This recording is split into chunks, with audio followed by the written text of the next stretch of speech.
should we just mug for a second, or like? Oh, okay. Well, never mind then. Hey everyone! I hope you're having a pleasant evening, as pleasant as can be expected in these turbulent times. But hopefully, we can entertain you for the next couple hours or so with a little bit of Symbaroum. Let's go ahead and talk about our sponsors before we get to the cast and crew and get into the action. So we always are first, our everything, Tabletop Loot. If you go to tabletoploot.com, WebDM15 gets you 15% off those dice mugs, shirts, things like that. They're great people. They're awesome. So go check them out. I saw that they're doing something for COVID relief. I think they're like protective shields for PPE. Anyway, awesome people. Check them out. Give them some love. They love us. Also, we have Dungeon Fog as a sponsor. Dungeon Fog is pretty freaking awesome. Go check out that website. They have maps and dungeons that you can make. They have like 3,000 preset choices and all of that. They're adding new stuff all the time. You can export them, you can print them, you can do whatever you want with them. Have fun, check them out. They are badass. Let's go around to cast and crew, see how everybody's doing tonight, reintroduce your character, and then we're going to get to it. Billy, how are you, sir? I'm doing dandy. Super excited to be here. Always fun to play with these amazing people, especially during times like these, where it is such a magnificent escape. I am playing Unjala. He is a witch. Grew up, not born, but grew up in Davokar and learned the ways of the spirits. So excited to see what's in store for us this evening. Most definitely. Next up, we have Kiana. How are you doing this evening? I am doing pretty good. I have been deep in productivity crunch, which is difficult during these times, but I'm happy to take a break and delve into these dark woods as Honora, who is a resident human sorcerer, makes questionable decisions, is questionable herself. Mm-hmm. I'm sure it's fine. She now has two. She keeps getting these tree branch antlers, and they just keep popping up and going back and popping up and going back. Mm-hmm. So we'll see how long these ones stick around for.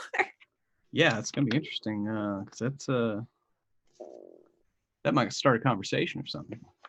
Yeah, just maybe, Just conversation maybe. piece. Maybe we'll see.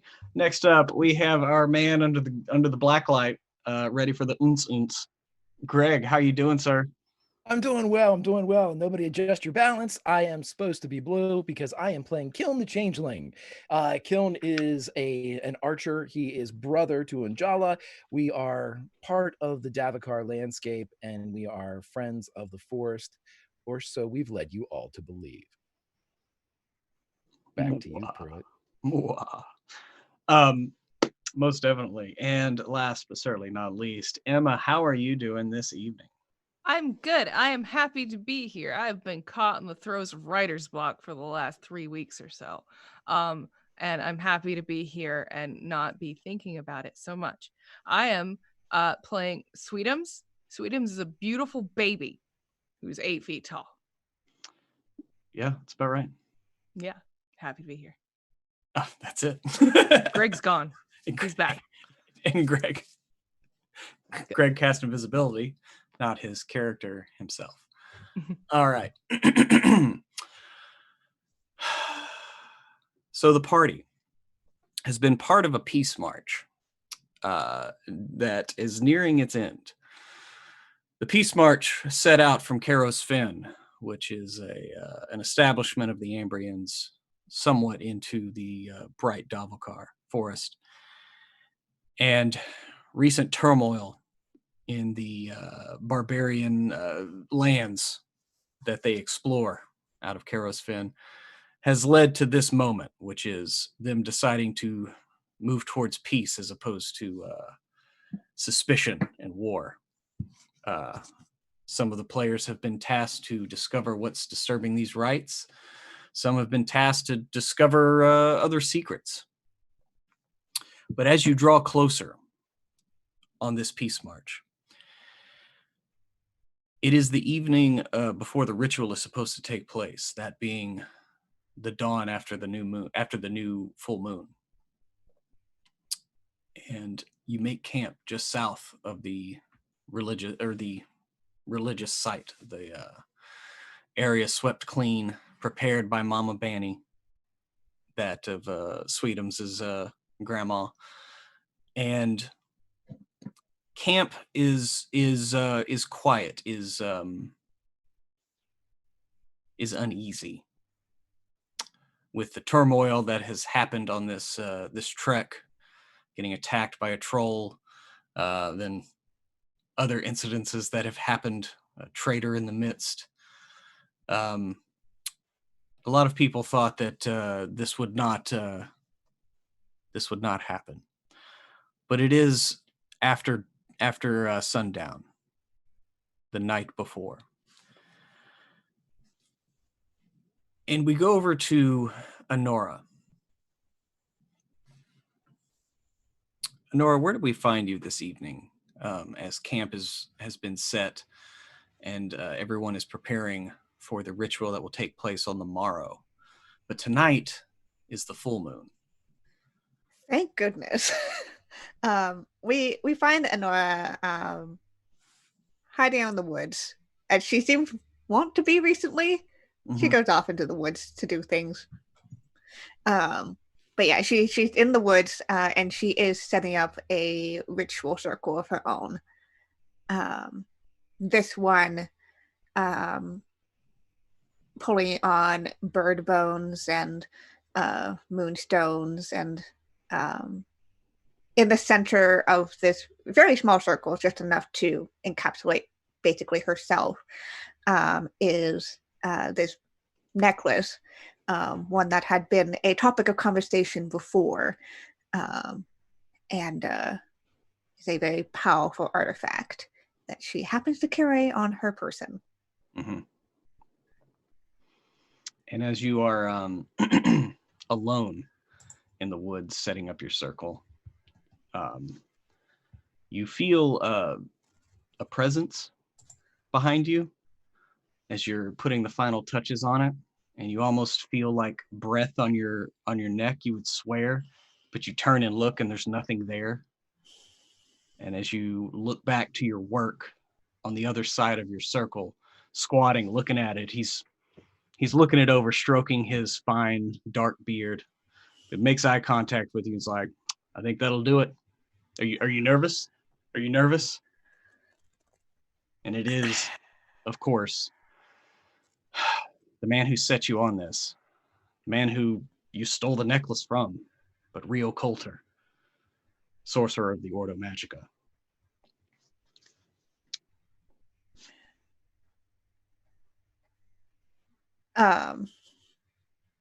Yeah, she just pauses, looks, narrows her eyes.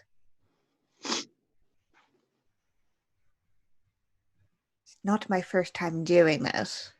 That's very true. That's very true. So what exactly do you plan on sacrificing this time to complete the ritual? Just wondering. Just wondering. I mean, we're just two peers in the woods. There's nobody around. I'm not going to tell anybody your secrets. Can I tell if this is really him in the space, or if this is some weird fucking brain thing that's happening here? I don't know. I mean, you've never made an attempt to like touch him or anything. Ugh. I mean, he just appears to be standing across from you, kind of squat. You know, he every now and again looks down and inspects some of your work. Oh. God. It's almost a perfect circle. Getting good at that. Are you here to just bother me? Just checking on progress, you know, just making sure everything's okay. Those looks like you need to do something about those. And he kind of makes a motion. Yeah. At your forehead head area. Yeah. And she like gestures at the circle. Like, mm-hmm. Yeah. Okay. Well, don't let me bother you. I'll just be over here. Sorry, my bad. And he kind of like looks around. Is like, "Do you hear that? Never mind. Yeah. And it literally just turns in the circle to face another aspect. Probably looking like she's expecting it, but she's just like, I don't want it. Okay. Yeah. And she's gonna start initiating the ritual. Okay. You initiate the ritual, picking up the necklace, and it feels hot in your hands. You can feel the corruption that it has cleansed out of you and has stored. The rays of the full moon are coming in through the trees, the spot that you picked, and as they light up the necklace itself, you feel a burning. Give me a vigilant roll Oh boy. as you begin this cleansing ritual. God, I failed it by 1. Failed it by 1. Okay. There's a gradient to this. Okay. And so it burns as you're begin speaking the words and going through the emotions. And you feel a yearning from the stone itself. And this is what Rio was talking about. Like, what do you, Honora, sacrifice of yourself, mind, body, or soul? Do you sacrifice a piece of your body, a piece of your mind, meaning a memory or secret, or a piece of your soul?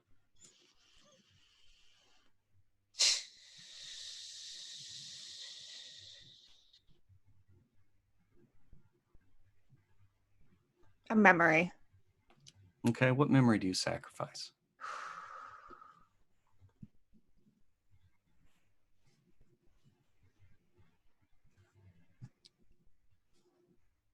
The memory of the feeling of the first time a spell worked.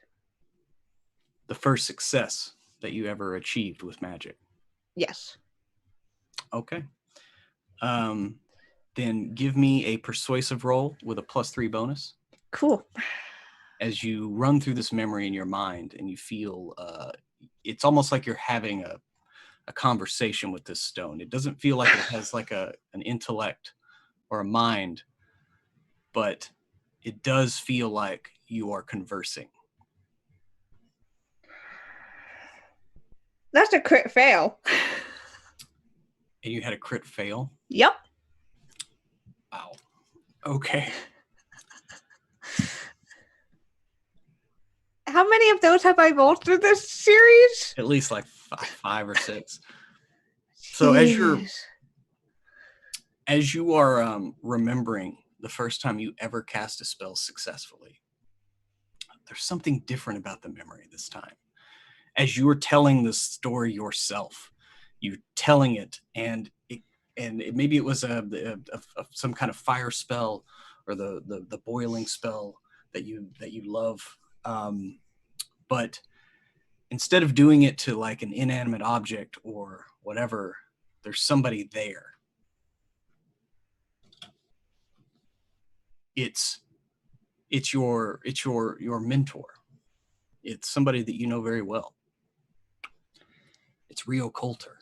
You remember him specifically as he walked you through the first stages of your talent, your gift. And in this telling, instead of you doing what he says, you turn the spell upon him and you burn him to ash. And you feel the stone like heating up in your hand. And it's almost to the point of scalding you. And now give me a resolute. Okay. Just a straight up resolute roll. And Oh, come on, roll 20. Success. Jesus. what did you roll? Based A 9 out of 15. 9 out of 15? Okay, that's good. Okay, so as you finish this ritual, your hand feels like you're holding like a hot coal. Like you're almost to the point, and you hold it as long as you can, and finally you drop it to the ground, and it sizzles as it hits the ground and maybe some dried up grass.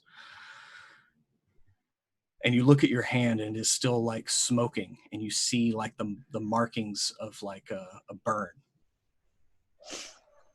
But you feel on your forehead that your antlers are gone, and you do lose 2 corruption of your permanent corruption.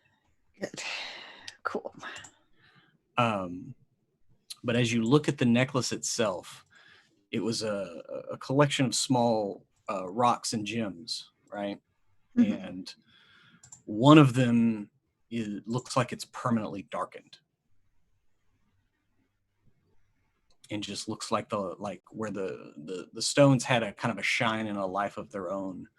One of the 5 stones is now just looks like charcoal, just kind of dead and gray. And you also hear a rustle off to your right in the bush. Yeah. Nora's immediately gonna snatch up the necklace and at the same time kind of like look over to her right. Okay. We're going to hold off right there. Folks back in the camp, as the final evening is approaching midnight, high moon, as it were. What do we find? Where do we find Unjala and Sweetums? You definitely find Unjala in the warm embrace of Sweetums, as he tends to be a fan of spooning when it's dark out. So much to the, I wouldn't say dismay, but rather a quantity of Unjala, Sweetums is present. I have a question for Unjala. Is Unjala the big spoon or the little spoon? Well, you and I both know that's up to Sweetums. I think Sweetums, as a sign of deference, would let you be the big spoon, but if you ever stopped, he would put his hand behind, just like Deal. Yes. I think tonight Sweetums is bored. Yeah. Yeah. What does Sweetums do when he gets bored? He asks for snacks a lot. Mm-hmm. So who do you go to ask snacks from? Unjala first. Okay. Always Unjala first. And if that doesn't happen, then he might just we're just at camp, right? Yeah. He might just at some point get up and go in the moonlight and start yelling for Mama Banny because he's bored. Okay. Yes. All right. You do know that Mama Banny is nearby. Yes. She's went ahead to prepare the ritual. Yes. And so you go out and start yelling for Mama Banny. Mm-hmm. Kiln, where do we find you this evening? Well, since the events of the last evening or two, Kiln would be spending most of his time on the periphery of the camp, usually in a near tree, but in the actual tree itself, Mm-hmm. and maintaining a connection with his brother. If his brother's sleeping in the camp, he's going to kind of keep himself almost as an overwatch. He's out, has his bow with him. He's able to sleep in the tree and get enough rest and everything, but at the same time, he wants to be elevated and prepared in case something else happens that has occurred. And he doesn't trust the sentries that are currently with the party, the march as a large. Right. Okay. So as you are out, you begin to hear Sweetums yelling for Mama Banny, just kind of out. A couple of people in the camp kind of hold it down. They're trying to sleep. But you definitely hear those calls. Give me a vigilant roll, Kiln. Sure. As you're doing that, Sweetums, you kind of move a little bit away from the camp as you're kind of out, just like you're out in the camp or right outside the camp. I assume you're still clothed. Yes. Okay. He does. Just making Sweetums sure. does wear his clothes. Okay, that's good. I just didn't know Most of how the time. innocent he was. He's not that. He's learned that lesson. That I'll was set a you up for- lesson learned with another group. Oh, you've already learned the clothes lesson. It's Gotcha. for now. For now. Might change. I don't know. So you're out and about, Mm-hmm. and as you're walking around, you feel a little like tap at your shin, like about halfway up your shin. You feel like this little tap, tap, tap, tap, tap. I jump backwards. Okay. You jump backwards, and there's kind of like a shudder as the Yes. ground kind of shakes as you land. Yeah. And there's a little like he's got a little tiny bulbous nose. He's wearing his little like knapsack, or maybe it's a paper, like a potato bag or something like that. And he's just sitting there looking at it. And he's like, "Hey, shh, come here, come down here." Okay. I'm gonna Mama. stay closer. Yes. Mama Betty sent me. She said, "Shh." She didn't say that herself. She's busy. She's got to do the thing. And he kind of points a little bit north. She's doing the thing. She's doing the magic stuff. Does she need help? No, she said she's concentrating. She's concentrating. I'm learning a lot about magic. You can tell her that. And his eyes get big. I've seen a lot of it now. Does she know that? Is she okay with that? Why wouldn't she be okay with that? Well, you know, she is with magic. Is she? She's always be wary of it. But she's doing magic, isn't she? I know, but she knows magic. Do you know magic? No, I'm not saying I'm doing magic, but I've seen a lot. Oh, I was about to say, if you're doing magic, but you don't know magic, that's why I was scared. I'm not allowed to do magic. I guess if you know it, you can do it. I just didn't know you know it. How could you do it if you didn't know it? I don't know. It's what it sounded like you said. I don't even know what we're talking about anymore.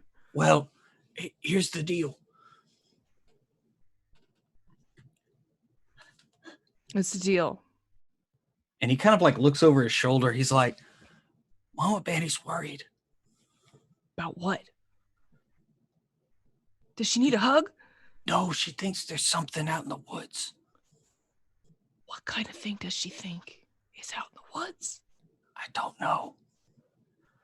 She said it was dark. There was like darkness. It's dark. It's nighttime. You know how she talks? There's darkness in the woods. I was just saying. It's cold, and it's dark, and it's in the woods. Well, does she want me to do something? Well, she sent me to tell you and be scared of it. That's why I was worried about scared you of and it? magic. Mama Betty's never told me to be scared of anything. Well, doesn't that mean it's serious? Sweetums just gets a little misty. He's a little scared. You see he's like holding his little like butter knife that he like had in his little rope belt. He's looking around. Oh. Are your nice friends still with you? Yeah, all of them are. Okay, good. Well, just be careful. She said she was scared. She's scared? Well, I mean, I'm scared. I think she said she was scared. I don't like it when she's scared. Worried about a raid from Kai Hawkeye. A raid? Sorry. What? Nothing. There's references that neither me as a character or a player understand. Don't worry about it. It's in the chat. I'm not. What? I'm going to read the chat. I'm literate now. Okay. I still don't get it. I don't know. Just be wary. Okay. I'll be Keep a wary. lookout. Keep a lookout. Okay. I will. I'm gonna go. I'm gonna are you okay? Are you gonna get back to her? You got your butter knife? You'll be okay. You can come stay with us if you want. No. I got a nice tree. I'm gonna go hide in it. Okay. He stoops down and gives him a hug, and he whispers in his ear, "This is a feel better hug, so And you can feel better." And you see the confusion on the little fairy's face, and he like straightens his back a little bit and sheathes his sword, and I boop him on the snoot. Thank you. Thank you. And just scampers off into the woods. Okay. All right. So as loud as he was calling for Mama Vanna, he's going to call louder for Unjala as he runs back to camp. Okay. So right before Sweetums starts yelling for Unjala, Kiln, what did you get on your vigilant roll? Success with a 2. Success with a 2.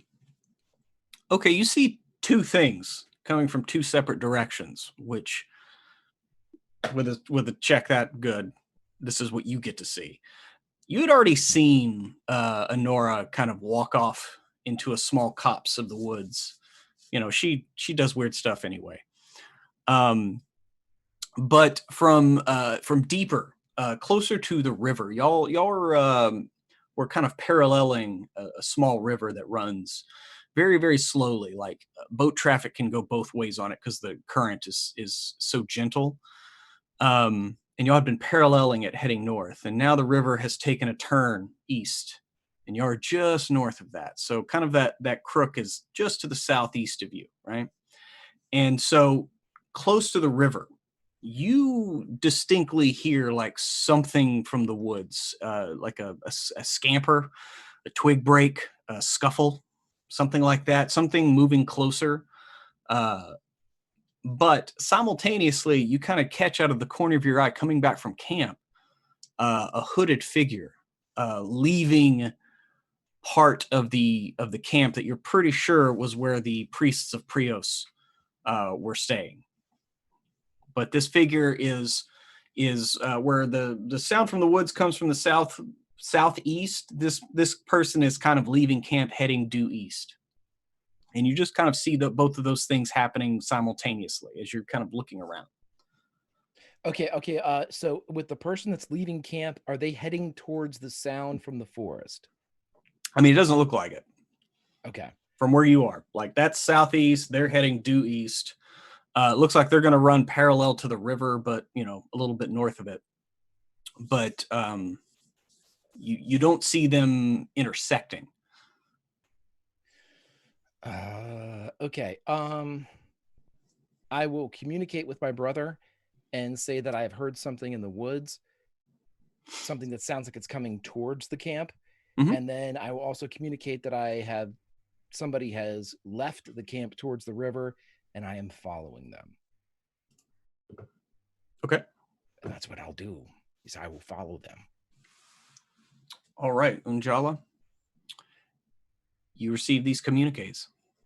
And he's like laying down with his eyes closed, wakes up. If I can't get one good night's sleep in the forest, this is. Do you need any assistance, brother? I will call if there is a problem, but I should be all right. I just want you to be aware that there is something out here coming towards camp that has not left the camp. It is a foreign influence. I'm following someone that's left the camp and headed towards the river. A visual, perhaps? Colors? It looks like one of the priests. Well, If where they left corresponds to where they have taken to bed. is this a follow command or a defend at all costs? I encourage gently Sweetums to pancake this entity. Anything that you can, if you can convince aggressive hugging, anything that is, I leave it in your capable hands, brother. And then so Unjala would get up, and as he's walking out of the little tent, take care of yourself. Is something he'd send back to Kiln. You would just almost, if you can hear a smile, you would hear it. And then he's leaning on his staff as he kind of like walks out of the tent and readies himself for this potential oncomer.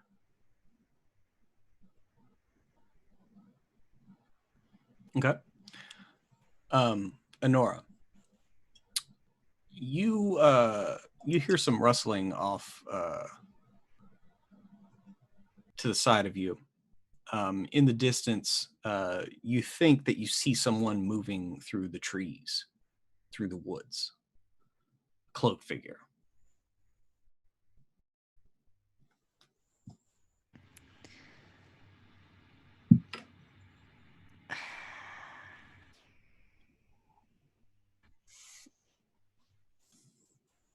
I think that she's not a very sneaky person. She's just going to call out. Mm-hmm. So, little late for a walk, isn't it? You see only the briefest hesitations by someone at your words. And then you see in Kiln, you see the same thing. This person like freeze for a second, and then they like take off running. Oh, okay, cool. I know I was going to take off after them. Yeah. Like full speed right through the woods. Yep. Can I have a chance to hit them with Hunter's Instinct before they would take off running?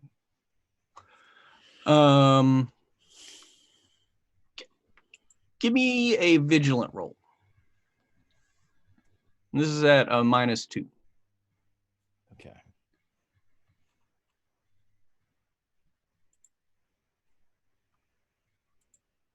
Failure with a 17. Yeah.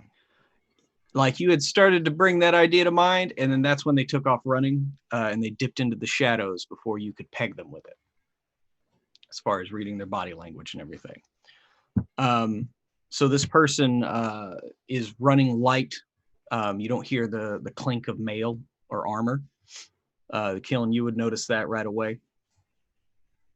But yeah, it looks like they're running along a trail. It's an older trail, but it's still fairly clear. Kiln, you would know it. And so both of y'all are in pursuit of that. Yep. That guy. Okay, cool. Back at camp, you hear from the southwest, Unjala and Sweetums, you hear the muffled cry of one of the sentries. Like he started to let out a cry of alarm, but then is quickly silenced. But since y'all were already up and like kind of listening for it, you definitely hear something. And then a couple of people on the edge of camp kind of like look around like, what was, did you hear something? Like maybe just, a couple of the Ambrians that hadn't gone to bed yet. But it doesn't look like a lot of people really like noticed.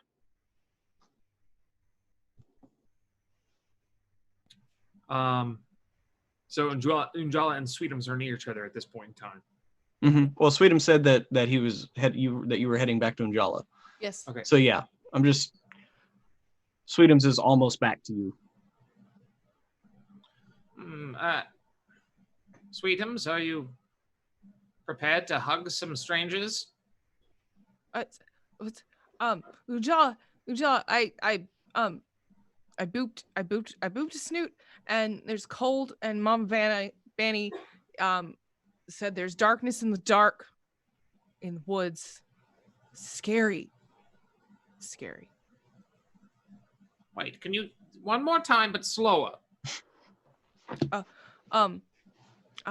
a little guy, a little Yep. with a boopable snoot came by Uh-huh. and told me that Mama Banny said that she was scared and she's close and she's working but she's scared and that there's something in the woods that she's scared of. And that I should be scared too. Oh, And well, to not do magic. She said not to do magic. Maybe you shouldn't do magic. yeah, you and I are different in that way, That's true. where you may do horrible things with magic on accident, purely on accident. I have spent several minutes honing my craft. That's not very So long. it's, well, to some things, it's an eternity. I mean, But note on the fear. You should never be frightened. if Mama Banny says I should be frightened, I should be frightened. She's never said it before. I Well, never really have been. Here's the crux of this. She didn't tell you directly to be frightened. No, she had Boop Snooter say it. You don't even know Boop Snoot's real name, so how do you know he's got the accurate message? I know his nature. I think I've seen him before. I've booped a snoot like that before. I'm just saying, unless Mama Bounty tells you directly to be afraid, I wouldn't worry about Are it. you saying Mama Banny's a liar? No, I'm saying Boop Snoot might be questionable.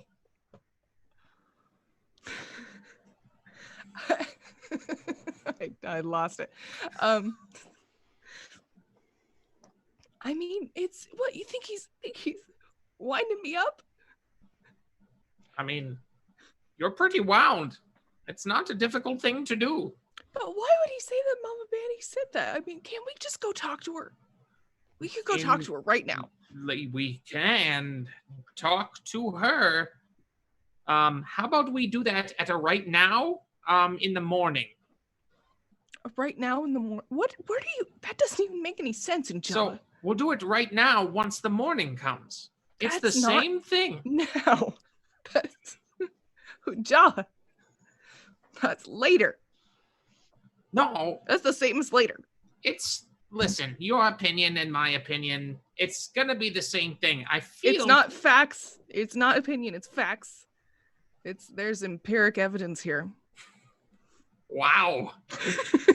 Empiric. Yes. I am Yes. impressed. Yes. I'm not going to have a discussion with you about the ontological meaning of now and later. There might be something more pressing, as I heard one of the sentries gasp sharply. So something might already be in the camp. So if you would like to see Mama Bonnie, I feel like we need to take care of this first. Okay. All right. And at that, you hear the strangled cry of help, and then that noise is cut off quickly. Let's go, Sweetums. And then Unjala's just gonna walk out by himself. All right. And then he's going to cue to Kiln. One of the sentries is calling for help. We're going to investigate. We are chasing someone. I don't know Neat. why I'm touching my ear. It's high tech. I feel like JR calling a wrestling match.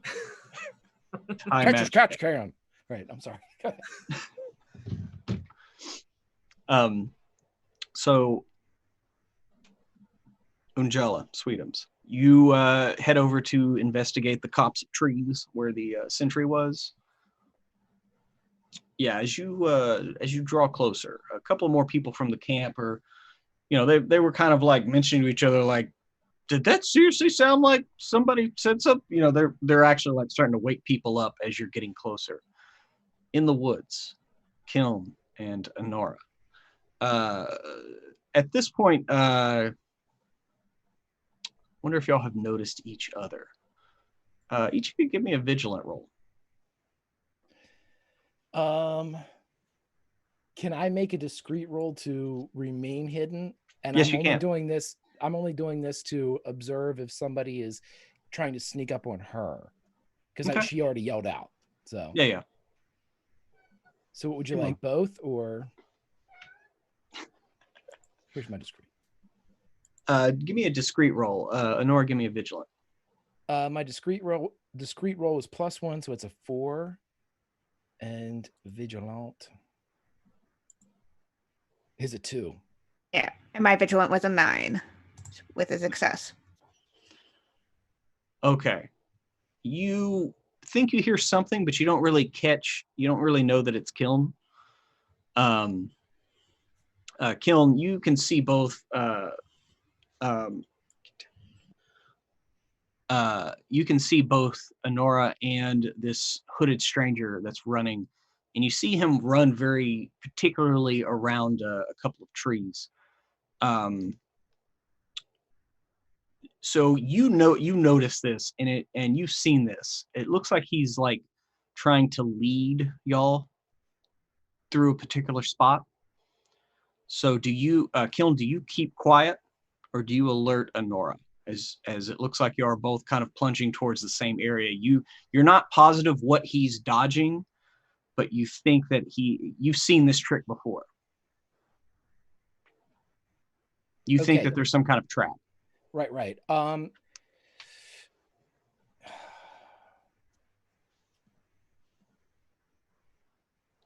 Is there a way to, if I saw the area in which he dodged, is there a way for me to like test the ground if I think it's like a deadfall or something like that? Like, can I shoot an arrow that Honora might be able to see without giving away my position? Is there a roll that I can make for that? Like some way, instead of just like yelling out like, stop or dodge, could I even shoot an arrow at the tree beside her?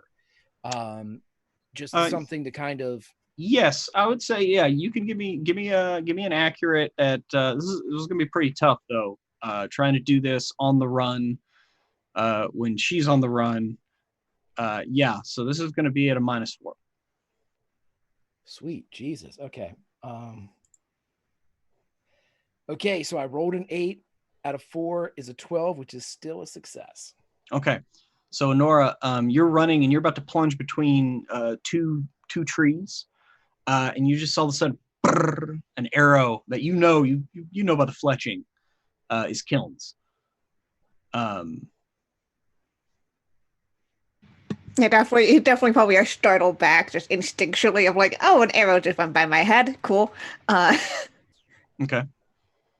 Could I fire another one to kind of indicate the direction in which to go? Sure. Okay, that's what he would do. Then he'd kind of like lead with the arrows as he's running. Yeah, and so he just kind of like, you see that, and then the arrow off to the right of where you were initially like heading towards. Yeah, she will detour that way. Okay. It feels very pointed, and she's pretty sure Kiln isn't trying to kill her. So True. It's true. So yeah, I mean, this does delay y'all just a little bit. You still have the guy in sight, but he did gain a little on you, doing the quieter way. Sweetums and Unjala, you begin to head into you're at the edge of this copse of trees. It's kind of hard to see. Are you going to carry any light with you in this? Because the moonlight doesn't seem to be able to make it to the floor of the forest in this particular area. It's pretty dark. I would, if there's a lantern to take, I would take one. Okay. So you just grab a lantern in the camp somewhere? Mm-hmm. Okay. You do that. And so, yeah, you have a little bit of light as you're moving into this. Both of y'all give me a vigilant roll as you're moving into this. And it's kind of tight for you, Sweetums. Success by 1. So I rolled a 14. Okay. I failed. Okay. I got a 19. So you basically what happens is Unjala, you're walking through here, and luckily Sweetums has a light, because you almost immediately after entering this copse of trees, you kind of look around and you start to see like what looks like kind of a gossamer filament or something, and then you realize, no, wait, no, that's webbing.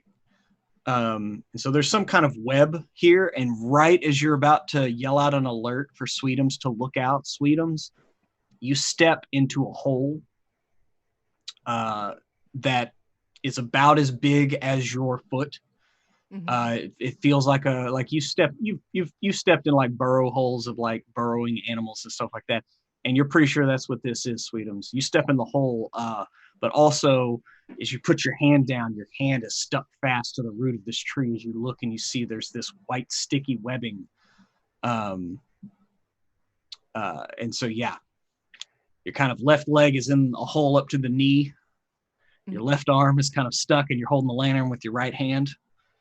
And you hear the chitter and the scuttle of arachnoid feet on trees and ground as a few spiders in the dark kind of come up, just clicking their mandibles and making like nasty hissing noises.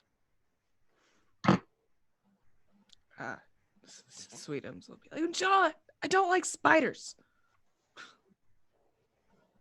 Well, I don't like spiders. that is an excellent thing to note. Does that help you get out of the hole faster, or do you need my assistance? Can I try to get out? I think my hand is stuck. Yeah, you're gonna. A couple things are gonna happen here. Oh, good. Well, I mean, you got a couple spiders right in front of you. Also, just at the edge of your lantern light, you can see kind of the twisted form of the guard who was out here on duty. He was a young man. He was young and sweet and handsome, but now not so much, as his face is caked in blood, and it looks like one of the spiders is munching on his somewhere in his torso area. You're not really sure, but luckily the light doesn't go that far. But Unjala, what is your quick? Not good. Let me pull up my sheet real fast. 10. And also Sweetums, what is your quick? Just a second. 9.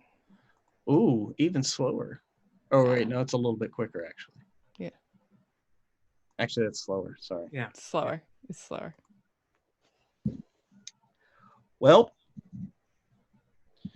that's awesome. So Sweetums, you're just about to start lifting yourself up, and a couple of spiders like skitter forward, and looks like they're running up to like attack you. Great. Fantastic. So, can you give me a defense roll, which would be a quick, unless you have an ability that changes that? Do I have an ability that changes that? Just a second. I have too many windows open, doing different things. That's not the right thing. This is the right thing. I have too many windows. I have. It's the sound of skittering spiders. I can make myself more resilient, but more likely to be hit. So I'm going to do that. I'm going to go for the robust. Get some DR. Okay. It's already bad. So you're robust. So give me your defense roll as it runs up to try to bite you. Alrighty. And you're going to be at a further -3. I would have succeeded with a 7, but nope. Okay, so it does bite you. Yeah. But this is where you get to roll your armor. So I do. Yes. What you're going to use you have your armor, you got robust, are you going to use your tattoo? Yeah. Okay. Yeah. What's my armor? I have light armor. So how much? Remind me. It's normally a D4, but I think you took man at arms, so it bumps it to a D6. D6. And then Okay. you get a D6 from robust. And I think you get a D4 from your tattoo. They're both D4s. Oh, that's right. They're both D4. Yeah. Sorry. So yeah, so you just rolled a D6 and 2D4. And you also get a bonus because of your. Oh, never mind. No, you don't. Sorry. Okay, 11. So here's the deal. Both spiders go up and they both bite you as you're kind of stuck there, but they bite you like right on the ankles, like right on the greaves of your armor, and so their little mandibles don't get through, and you kind of see some poison dripping from them as they're trying to get to your flesh, but they can't quite get there. So you're okay for like right now. Okay. Unjala, as you see a couple spiders go after your friend, it sounds like there's at least one more in the woods there. And you do have webbing kind of all around you. So what would you like to do, sir? I'd like to, however this action would take, spend it to either remove Sweetums' hand from the root or get him up out of the hole. Okay. How would you? You'd probably be a little bit better at getting the webbing off of his hand than lifting his foot. How are you assisting with that? I take my staff and kind of, instead of Sweetums' hand, he wants to wrap the staff around the webbing and pull with his staff, kind of wrenching it from his hand. Okay. Then give me a strong roll. Oh, you can't pick like Resolute for that or anything. Well, I mean, the action that you described. Yeah, you're right. No, you're right. I'm just bitching. I got a 2. My strong is a 5. Okay. So yeah, you managed to get your staff and kind of wrench up. It now does have a kind of a clump of this filamenty, webbing on the end of it. Spell components. Hey. But yeah, Sweetums, your hand is mostly freed from the little spot on the roots that you put.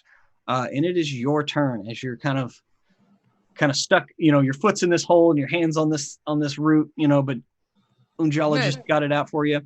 What do you what's your action? GTFO. Okay. Out of this whole situation. Okay. This whole situation. All right. Tell you what, give me since you're kind of at an awkward angle with your foot and everything. So give me a quick strong roll with no modifier. Okay. Since your hand is now freed. Success. Okay. I got a 7. I'm sure it beats more than 5. Mm-hmm.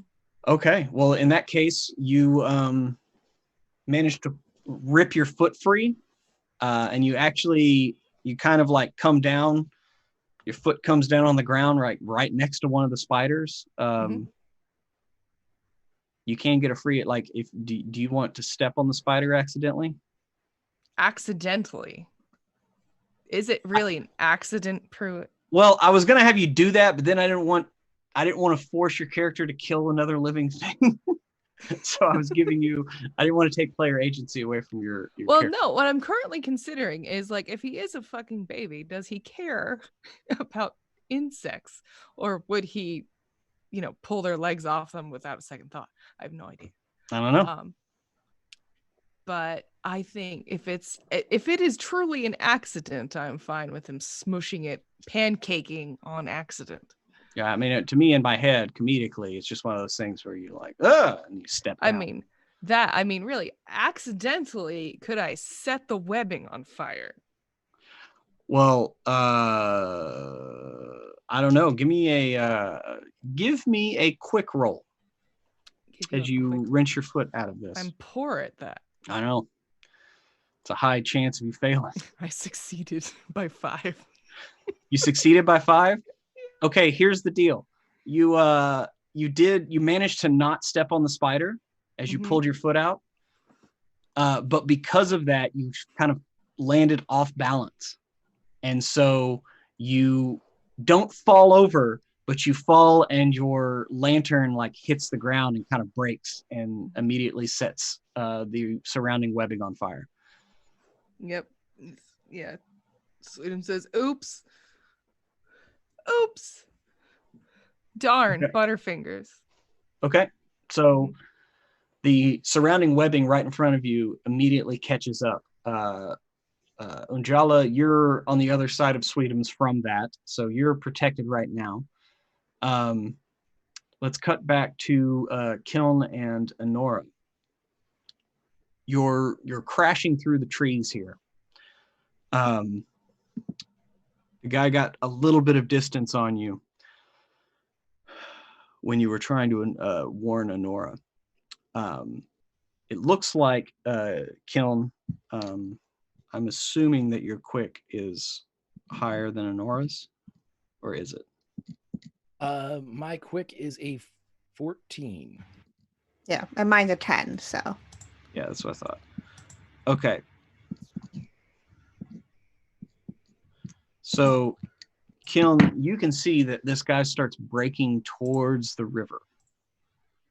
He's slowly angling towards the river.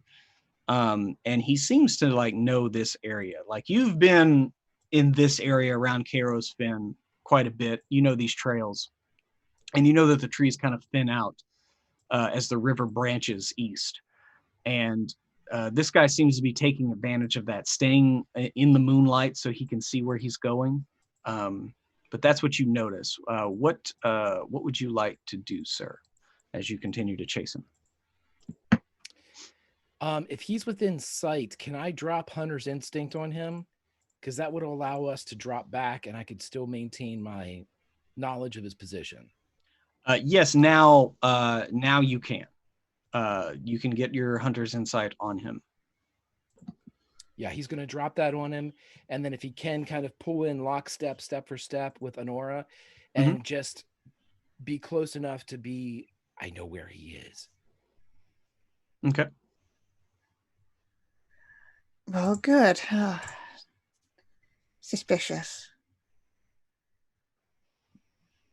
I would agree. Did you witness anything? No, just immediately running after someone, making casual conversation. Agreed. And running into the woods and not back to camp is further proof of abnormality. Do you know which way from the camp he came? I saw him emerge from the section that the priests were bivouacking in. I'm not sure if he is one of them. He is hooded. But from there is where he emerged. Interesting. What do you believe we should do?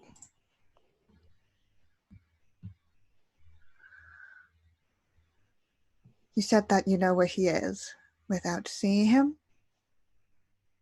Yes. And he would just raise his hand and point in the exact direction in which the focus of their hunt has fled. Is it possible to let him think that we've given up the chase? That we've lost him? Or that Yes. we have stopped? Either one works. One of us would be an easy distraction if we were to wander in the wrong direction. And then the other could watch. I will gladly take whatever position you wish. I'm not a very stealthy person.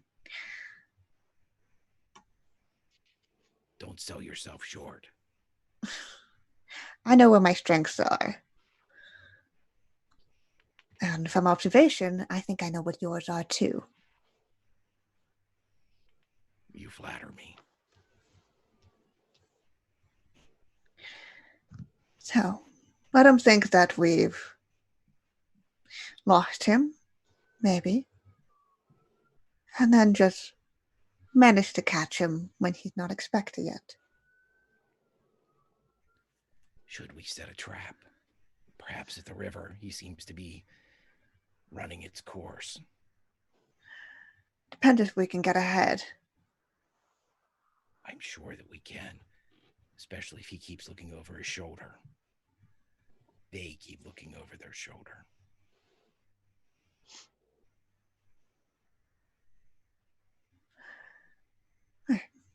So let's try to set a trap.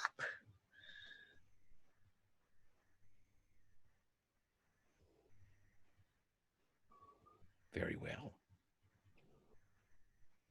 I wish I had someone's hair.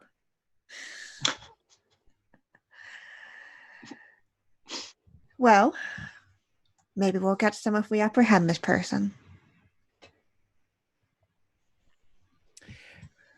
I have an idea. Okay. I was waiting for this. What if what if Kiln were to shapeshift into the same clothing and appearance and silhouette of Honora, and we both kind of wander the river in each other's eyesight? So, the trap would be set, but at the same time we would double our efforts in the snare. Mhm. And the only person that presumably this our prey has seen following us is Honora. So seeing that person out would double our chances of drawing them in, perhaps to keep a secret or to silence a witness. Mhm. That's just a thought. I'm not sure. I mean, you can certainly try it. What do you think, Kiana? I think it's depending on how we gamble, whether this guy's just going to run away or whether they're like, oh shit, we should probably deal with this person. Right, knowing that I know where they are, the kill knows where they are. If we have one of us kind of between them and the camp at all time, they won't be able to return to the camp without seeing one of us and potentially taking a shot. Now, if they sneak by, I would know that they were sneaking by, and then we could encounter or do all that. But a movable trap. Yeah. Very Hemingway type of setup here. Okay. Yeah, I think I like that. Okay. Does that make any sense, Pruitt? No, I'm with you. You're doubling the chances that Okay. Honora gets drawn in all alone in the woods. Just a victim waiting to happen, something like that. Right. Yeah. Okay. Yeah, you can certainly do that. Look. Well, then Kiln would shapeshift into his new friend's visage. This friend that you thought of as an abomination not too long ago. Oh, Kiln never thought that way. Oh, okay. Never mind. I thought you were a little worried about that. Kiln has a brother that can grow antlers, and he has been ostracized his entire life. That is true. So he is very lenient in the ways of magic. Never mind. All right. So yeah, y'all you begin running parallel with the river. This guy's steadily kind of moving towards he's angling towards the river. Back to camp. So y'all said y'all were going to back up and out of the copse of trees as it starts to go up, yes? Okay. So as you're backing up, a couple things happen. You hear the spiders in the copse of trees like letting out just hisses of anger and fury. Sweetums, you think maybe you like cut off their means of like escape, getting back to their tunnels, basically. As you see them kind of like trying to get to this one spot where the fire started and not being able to. But you also see motion in the forest past that. Figures moving from the shadows in the moonlight of trees further away, and it looks like they were heading towards this copse of trees, but now they're having to angle around it because y'all have set it on fire.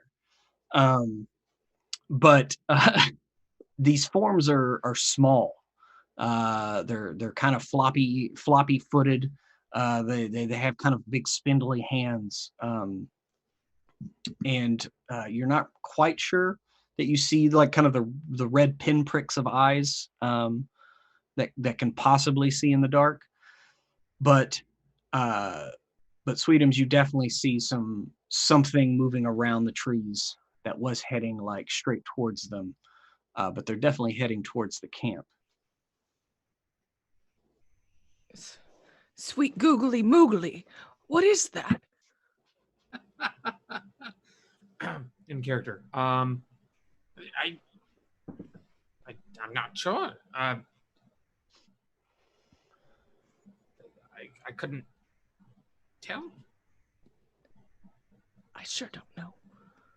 I don't think. I don't like it. He's going to message his brother. We accidentally set the woods on fire. Should we stay here or come to you? I wouldn't stay in the same place in which you set the forest ablaze. We're backing up towards the camp, or we can go in your general direction, but I wouldn't want to soil any plans that you might have. You would have to hang back a bit, as currently there are 2 Honoras running around through the woods. One of them is me. Ooh. Excellent. Not always use more of those. Okay, let's he shuts off the line. Sweetums, let's say you Did you just hang up on me? God damn you. It's rude to hang up on your brother. What? Sorry, bad connection. You're not in a tunnel. This is the Davakar Forest. We have excellent reception. Sweetums, let's. Yes. Are you okay? I think so. I didn't. What? Is it on fire? Did I do that? Did that happen because of me? It wasn't you. We just need a new lantern. You dropped. It was an accident. It was an accident. It's not your fault. Let's go back to camp and grab another lantern and attempt to follow those tiny things that we saw. Sorry, spiders. Sorry. They don't have feelings. That doesn't matter. I do. Oh, now I feel like a jerk. Maybe sometimes you should, Unja. Maybe you should think about that. Mom and Benny used to tell me that. Maybe you should think about that. Was she referencing something in particular? I think it was just a shame-based tactic mostly. Well, it shouldn't impede us from grabbing another lantern, so let's go back. I'll go get a lantern. We can do it together. Can we hold hands? His eyes kind of like go around, and he just kind of surrenders. Yes, we can hold hands. Just don't squeeze too hard. I need these. He will hover his hands mere millimeters away from yours the entire time. So gentle. And so y'all hold. Yeah, go ahead. And then the objective is to go grab another lantern and then attempt to convince Sweetums to run after the small things with the little red eyes. They might be cute. He will go. Well, the small things with little red eyes are heading towards the camp. They just had to go around the trees that y'all set on fire. So they will be there momentarily. As you move back to camp, though, you hear a cry raise up right as these things are approaching, and you start to hear some cries of alarm from those on the periphery, sure. But as you're heading back to camp to grab a lantern, you hear a cry come up from the priestly quarter as one of the other priests is coming out of the guard minister's tent, and you hear him like yell out like, "They killed him! They killed him! They killed the guard minister! Oh, my prios, what shall we do? Oh my God!" And he like literally just like he's not a fighter. He just drops to his knees, like kind of crying and praying. And that's what Unjala and Sweetums hear as you kind of come back to get a torch.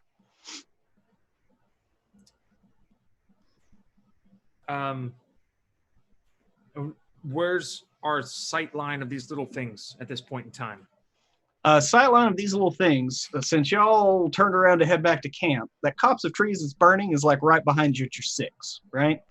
And these things are coming around to either side of it. So they're about at your 4 and your 8 o'clock, like right now, as you're getting back to camp to grab this torch, as they're coming around this copse. And now where they were, it looks like they were going to move through these trees towards camp. Now they're kind of coming in a pincer move, a double envelop for those of the cavalry nature.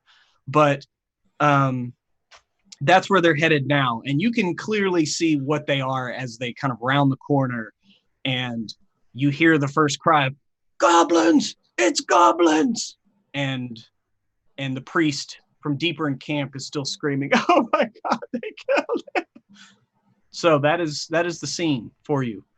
What is your action?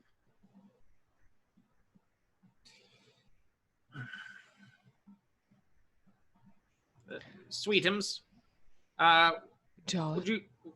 would you mind hoisting me up on your shoulders? Sure. You start hoisting, and he's already hoisting. And then he goes and like tries to straddle the trapezius area with his legs dangling in front of Sweetums' collarbones. I'm just going to look at things, and if you would be so kind as to go in the direction in which I point. And he lowers his arm in front of Sweetums' like eyes so he can kind of get a test run for how he is going to navigate this. All right. Okay. Sweetums goes into drive mode right now. He's in sport mode. Yeah, he's in sport mode. We got a 3/4 overhead with Unjala's head right in the front. Mm-hmm. All right, and yeah. Seat. So we see the camp coming alive. Everybody's grabbing weapons. Some people are trying to put on at least their helmets. Most people aren't armored. They weren't ready for this. So yeah, there's a bit of chaos. So which direction are you headed? Are you headed further into camp? Are you coming back out? Where are you headed? Sweetums, I think we should go towards the yelling to see if we can help. Okay, that sounds good. Let's do it. You're the legs, so it's up to you. Okay, I'm gonna hoof it. Do I know anything about goblins? Have I ever? I mean, you know that you've been around goblins before. A lot of goblins live in Davokar. A lot of goblins like to adopt ogres just because they're like, big brothers, that kind of thing. Mm-hmm. Should not have looked at that picture. I knew what it was, but I still looked, and it still was. But yes, that's exactly what's going on right now. Is that a picture of Master Blaster or something? Yes. I didn't even pop the link in. I knew Greg, and I just knew it was Master Blaster. So anyway, I'm sorry. What was the question? Oh, goblins. Yes. So you know that like goblins are for the most part accepted, sort of like by barbarians and Ambrians. They're used for kind of like sweeping the streets and things like that. They do like some menial tasks. They aren't really tolerated in large numbers. Once you get too many goblins together, they start to get rowdy and start to think that nobody can tell them what to do. But in Davokar, there are clans of goblins that can get to formidable sizes. You're not sure how many. You can see probably about 10 or 15 right now. It sounds like there are more that are coming alive and deeper in the Davokar forest. But yeah, they can be vicious. They can be helpful. But they also can be spiteful little creatures. Okay. Well, let's hoof it. Let's move towards the screaming. So you're moving deeper into camp? Yes. Okay. Are you heading towards the priests or where exactly into camp? Who's screaming the loudest? Well, right now that priest of Prios is screaming pretty loud because he's like coming out of a tent screaming about how their leader got murdered. So I mean, this seems genuine. Like he is like openly weeping as if all hope has gone from the world and the light of Prios has been snuffed forever. Maybe a bit melodramatic, but he's a zealot.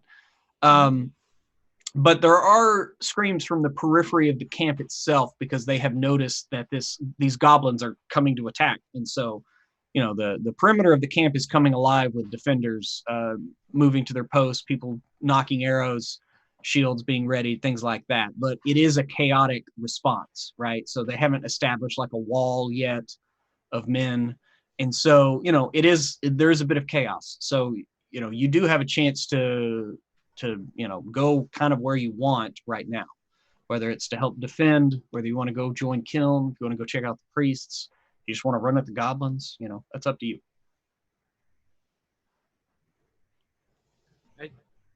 Sweetums, if your instinct is to go towards the yelling, then we should. Well, yeah. Person who seems like they need the most help. I don't want to fight any goblins. They're kind of cute up close. That is remarkably subjective, but I feel like it is good to help people. Their big floppy ears. The big floppy ears. Their big floppy feet. Mm-hmm. I have They carry diseases. Well, so do people. Yes, but we're much better looking. Yeah, that is also subjective. Ooh. My, how the turntables. Yes. Let's go to the screaming. Okay, no, we can't talk about this anymore. We have to go to the screaming. So you're headed towards the priest? I suppose. Okay. Yes. All right. So you're kind of headed towards the priest, kind of moving through camp as people are. You're not running directly against the flow of people. They're kind of heading southeast, and you're kind of heading north. But yeah, you are kind of moving through people. But you'll get there soon. Honora and Kiln, you have laid your trap. You're kind of running. You're walking parallel up the river's edge. How fast are you moving? Are you moving at a normal pace? Because you did say you weren't really moving with stealth, right? Yeah, we're not being stealthy. Okay, but you're still kind of you're following at a pretty quick clip, though. I would say to keep in. I'm not to take agency away from Kiana, but I would say we were trying to keep in. Here's the thing now: if this person's going to continue to like run deeper and never look like they're turning around, we would probably need to talk, because if they're running just headlong into the forest at max speed, then based on your spell, they are headed. They're continually getting closer to the river. They're probably about 100 yards away from reaching the river's edge since they left the trail. So you do know that at least. Yeah, in that case, I would want to be able to keep within eyesight at the very least, in case there's like a craft of some kind that they could potentially like jump and get on the water and away from us.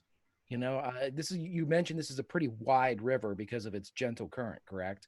Yes, it's not that deep, but it is pretty wide. Like people try to ford this river all the time, and you can if you have the constitution. Because while the current isn't very swift, it is strong at the center, and so you do know that there are people that can ford the river. It does take a bit, but whether it's a craft or not, you don't know.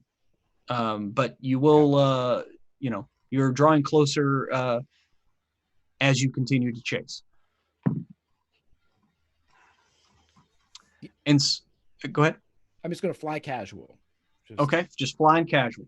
Okay, so as you continue to chase this individual, Kiln, you do see him kind of turn around and look every now and again.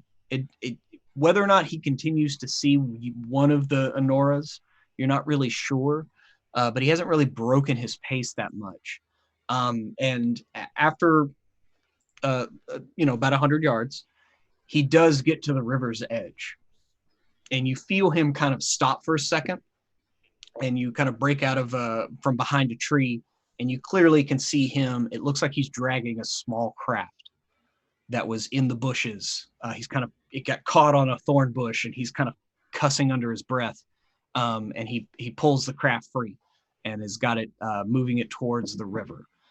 But he is, he is within sight, but he's a little bit away from you. So how would you like to proceed? And both of you see this, by the way. He's not being stealthy, but based on his path, I'll say this, Kiln, you know, like he ran directly to where this thing was. Right. Knowing what the plan was to kind of capture and trap on the way back to the camp, it's obvious that, you know, with a watercraft in play, there's another destination. So he would cast his eyes back to Honora and just kind of cock her own eyebrow back at her as to like, what do we do now? As he's reaching for that compound bone bow that he received last episode. Yeah, she'll just gesture to shoot, and will point at like the craft and hand, because if she can't use his boat, then we have at least some advantage on not letting him leave. So Kiln, understanding exactly what Honora means, will try to shoot the person's hand and nail it to the craft. Okay. Yeah, I know that's not what you meant. I mean, it's the That's same okay, general right? idea of just like need to stop this person from using their craft. Yeah, I don't, you know what? I do have flathead arrows for like punching damage. I don't know if I could bust a hole in the boat. Let's try to bust a hole in the boat. What the hell? When am I ever going to use these, right? I mean, this is like the boxing glove arrow. That green. Hey, you know, there are quite a bit of arrows in Symbaroum. right. Let's give it a shot. Okay, so you're going to try to use a flathead arrow just to hit the boat itself? Yeah, I'm going to try to hit like right at like the prow of the boat so I can kind of crack it at the weak point, kind of splinter out the boards if I can break a seam. All right. There is some distance to this, and it's in the dark, but since your target is a little bit bigger, it's not the biggest boat. It looks like it maybe 2 people could ride in it. Not a little bit bigger than a kayak, smaller than a rowboat. But this will be at a -5. Okay, so if well, I'm glad you didn't try to shoot him. Right, Pruitt, for the purposes of this shot, then can I say that I wasn't moving at the start of the round? I mean, you can stop and just because it's going to take him a few seconds. We're not keeping like specific rounds right now, so you do have time to stop moving. Take your shot as he starts to get in, like he's pulling the boat towards the water right now. Okay, so I if I'm not moving, then I can take 2 of these. So I'll take the first one. This is -5, you said? Yes. I rolled a 2. So with a 2, that's a 7 is a super success. Okay. So. Nice. And damage for that one? Yeah, go ahead and roll damage. All right. Let me see. It would actually be, I have already added it in there. It's 7 damage as he fires with his new bow. Okay. Yeah, you hear a sharp crack of wood. And you know, the guy like is startled. And he's and kind of looks up. And Kiln, both of y'all give me a quick vigilant roll. Oh, that's a 1, Pruitt. Damn, I actually also succeeded.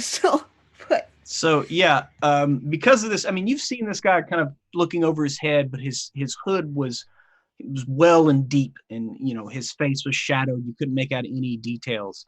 But at this, he jerks his head really quickly, and the side of his hood kind of flies back, and you see the beard and the profile of one Mero Fortuna.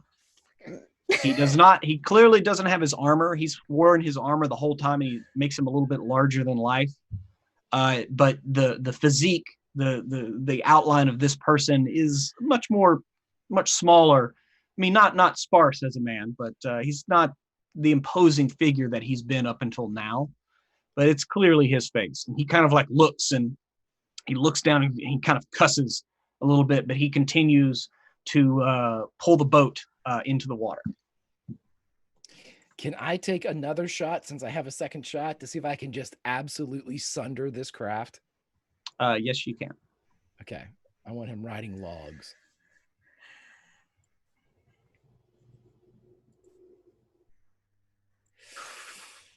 Yeah, but I think with the it's still -5, you say? Yes. Okay, I missed this one. Missed that one. Okay. I mean, this one kind of hits right at the top of the lip of the boat and kind of ricochets off, and it more like startles him, and he kind of he cusses. He says something that a priest shouldn't say, before kind of dragging the craft in, and he begins to he pulls out an oar and starts pushing off. But I mean, you know that arrow hit probably pretty close to the water line, your first one, and so you know you're not sure. He does begin paddling upstream though. Kiln would kind of just from his position of drawing forth another arrow kind of in between rounds, look back at Honora. I tried my best. Yeah. Okay. Well, one thing that you're pretty sure of, if he's going to continue to use this craft kiln, you're pretty sure he's going to have to bail water half the time. So in that regard, he probably won't be able to make as quick of a getaway in this craft if he continues to use it. But you do hear, at this point, you do hear the cries come up from camp as there has fighting in full has started. As there are the sounds of steel on steel and the thwang of bows and that sort. And in that regard, we're going to cut back to camp. Sweetums, Anjala, you're kind of making through towards the priest sector, and you get to the guard minister's tent right as the goblins reach the edge of the camp, and you hear the first cries of combat going up behind you. The kind of the screech of goblins, like like a blood fever, and you get to this guy. You can't really remember his name. It's something like Volka or something like that. But he's just sitting there like, and like sees you like walk up, and is a little bit startled. What is this madness? What is going on? They killed him. They killed him. Where is his body? He's in the tent. I need you to come with me, Sweetums, if you would be so kind as to escort me to his body. Okay. Okay. I will go. I'll go. I'm gonna pat this guy on the back a little. Okay, yeah, and he's just kind of trembling and crying. He's got snot coming out of his nose. It's pitiful. I give him a disgusting hanky on the way in. And he wipes his face with it. It smears dirty. Okay. Unjala will dismount off of Sweetums and approach Balko, perhaps. What is your name? It's Volka with a V. Nobody ever gets it right. Volka. Especially the lady who makes my coffee. I need you to listen. I need you on the top of your game. The camp is being besieged by goblins. They are attacking as we speak. So I know it's a fracas. It is on the border of a fracas. It is not yet a fracas. It can be a fracas if you do not get your capacities together here shortly. So there is time to mourn later. If you could please get your life together for a quick moment. Get your wits about you. And help defend this camp. I have work to do. Yeah, tell you what, give me a persuasion roll. You're at a -2. He's had some stuff happen. He's been going through some things, but he still does have a few priests there. Oh, it's a line. I'm gonna re-roll it because it's like it fell in one of the nooks of my dice tray, and it's like, I understand. Okay. I completely understand. Yeah, that's a failure though.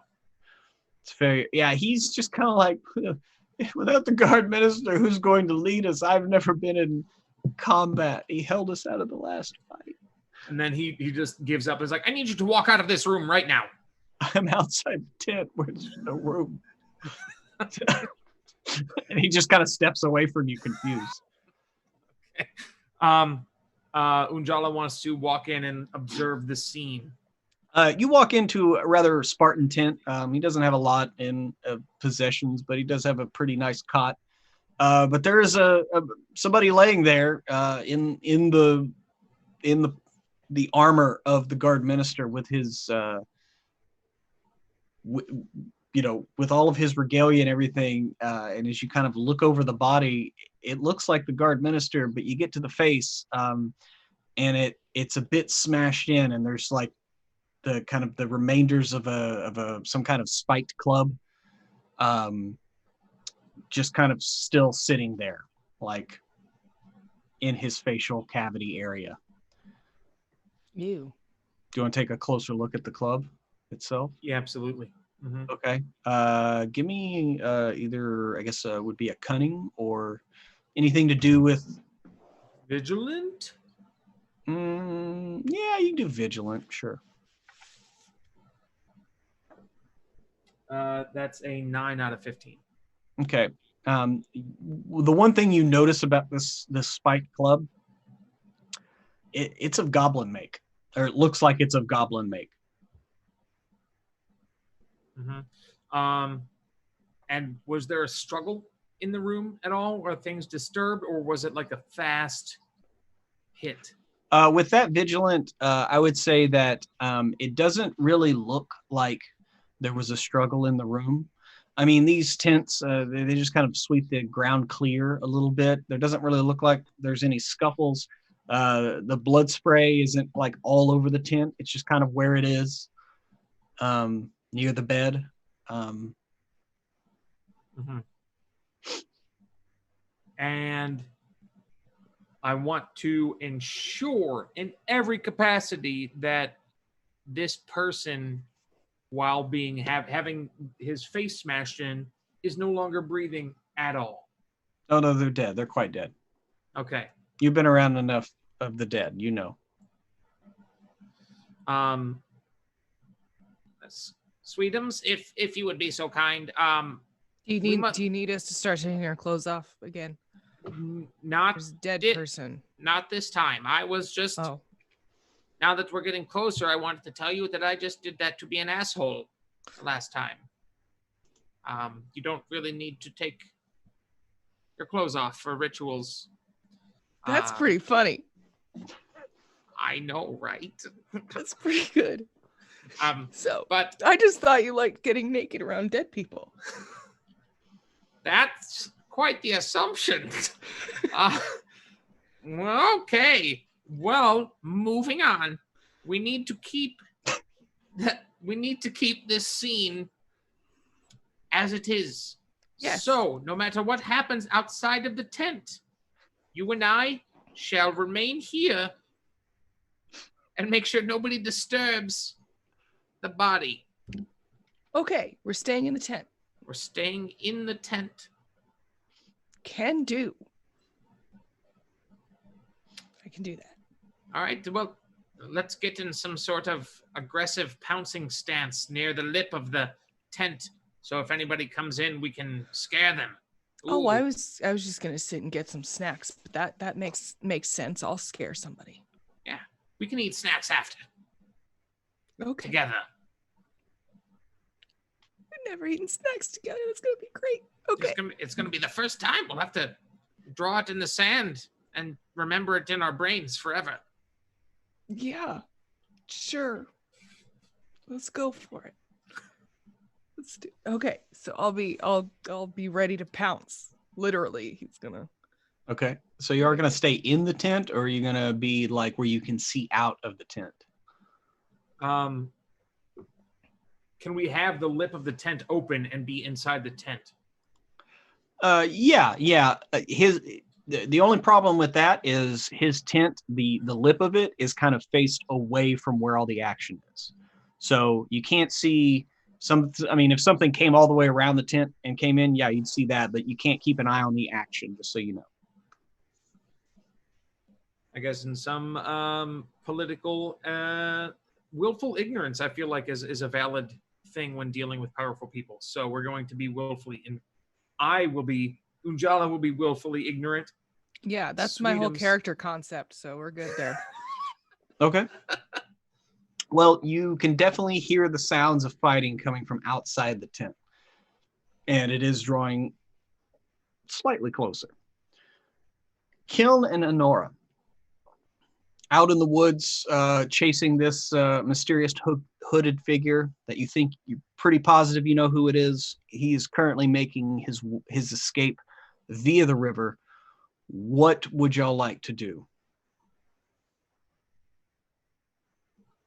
If I can have a free action to say something, Kiln would just pull out a rather odd looking arrow from his kind of secondary quiver, and it has wrapped around, kind of strung almost like intestine, because that's what it really is a bladder full of oil that wraps around the shaft of his arrow.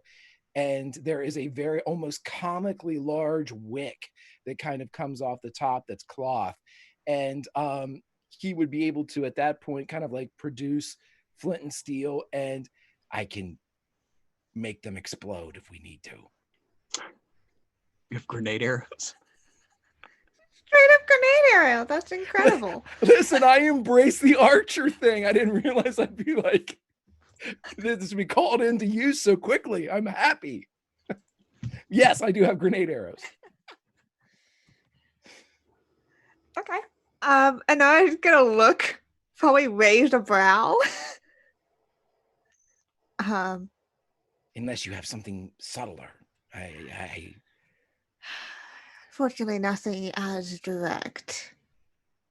I mean, I figure if I hit and it bursts into flames, the person can save themselves by jumping into the water, and then we can have a chat with them. Or they burn up. I don't know. Well, hopefully he stays alive. A lot of answers that we need. I mean, there's a lot of if coming off this plan, but I mean, I can give this a shot, says the player. Yeah, I look at, and me as a player look at the Nora stuff and goes, eh. That's as good as I've got too. All right. Pruitt, I would like to bomb the craft. All right. So this is going to be tough because the arrow that you have described to me seems slightly clunky, a bit not aerodynamic. Although, how dare you? But okay. Yeah, a bladder full of oil with a wick hanging off of it. It's like a kite. Yeah, it flies like a kite. Yeah. So this is the penalty. This is going to be a little steeper. So it's going to be at -6 to hit. Okay. Mostly because of the distance, and it is, at night over this kind of distance in the water. Right. Okay. Hold on a sec. I think I forgot something last time. I think while this is happening, Anora's probably going to start running in that direction, just so that she has a head start on trying to intercede. Okay. So very much like a cross between like Happy Gilmore and like a Viking funeral pyre. There's like the wind checking the distance as Kiln is going to try to like string the arrow up to kind of get the arc that he needs on it to kind of drop right into the craft. Because of the hunter's instinct, I still have one. I get to take this shot at advantage. I don't have a second arrow, so if I miss it anyway, with advantage, it's missed. But I'm going to fire my bomb arrow now. All right.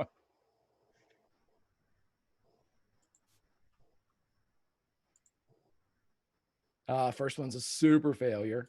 Mm-hmm. I rolled a 1. So, but with a 6, it would be a 7, which is still a success. But it was a crit roll, but plus Oh. the 6. Oh, okay. Well, okay. However you envision it in your head, because I always subtract the number you need to get under. I don't add the number to your roll. So a 1 is okay. a 1. Okay, right? then I rolled a 1 You know- and reduced to a 9 for my 15. So Yeah, a it's 1 is a critical hit, regardless. So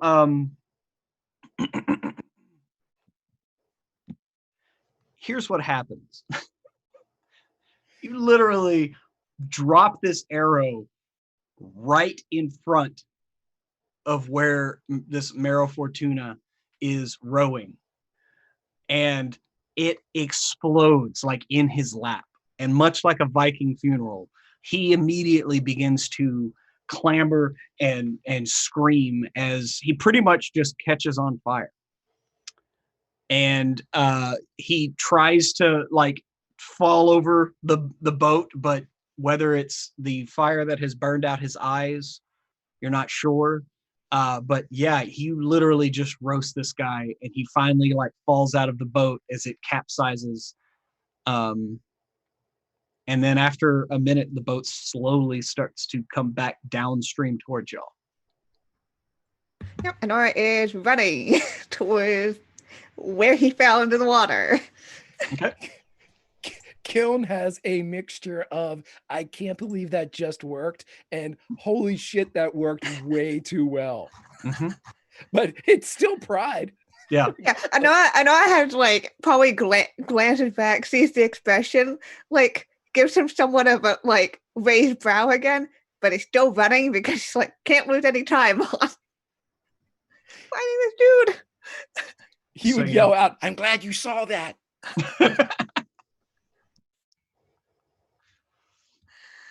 Yeah, So, yeah, she you begin- just wants to try to grab this guy and pull him out.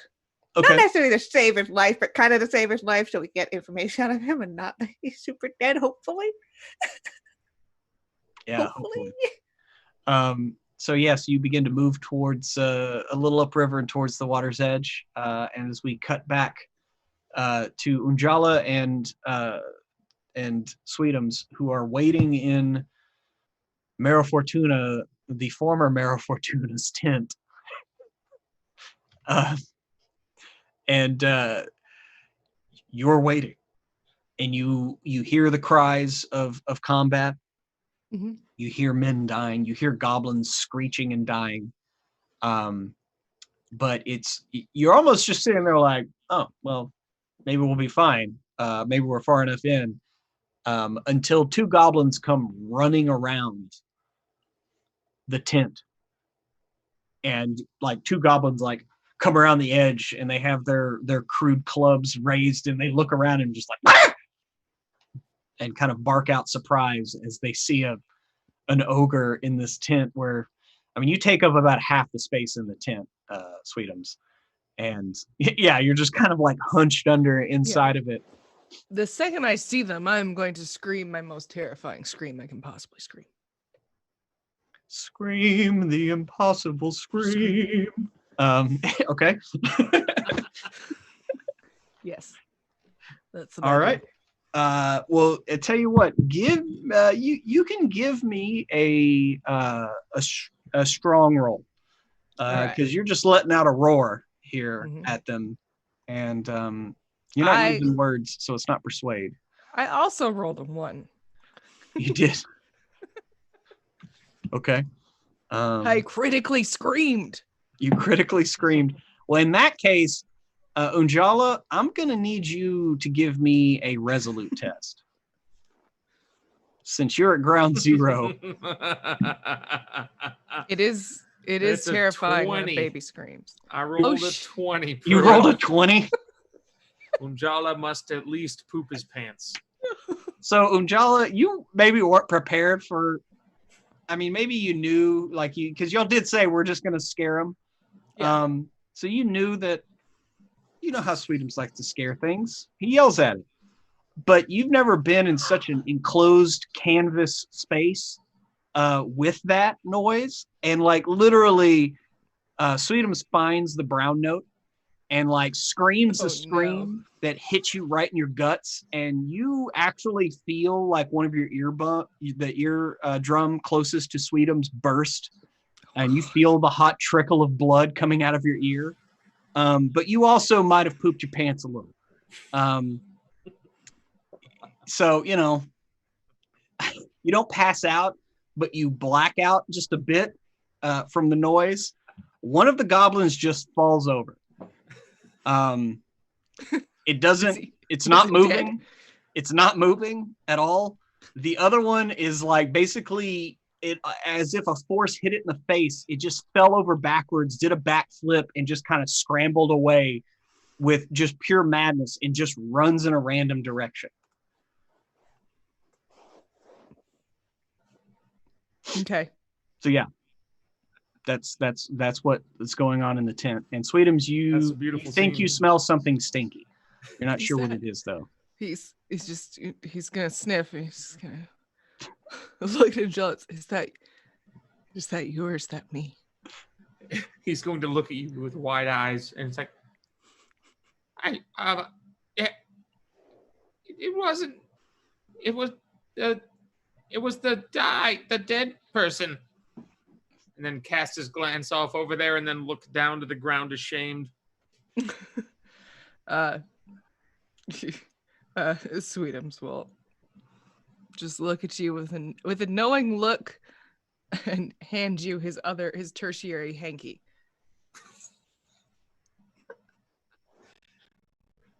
What? You know, if I use this, you're not going to get it back. I know. It's okay. It's okay. I've been there, buddy. I feel like this is a new level of friendship. It is. It is. And he's going to take the cloth. Yes, and he's you going can't to do the thing. You said yourself you can't. You can't. I can't read the chat. You can't touch anything. You can't soil anything in this room. Be careful. This is very unlike Unjala to behave this way, but he's leaning into it because he's never had the shit scared out of him before until this very moment. Mm-hmm. By the sweetest of Sweetums. While you're doing that, I'm gonna turn around. I'm gonna poke at the one that fell over. Yeah, he's dead. He's not moving.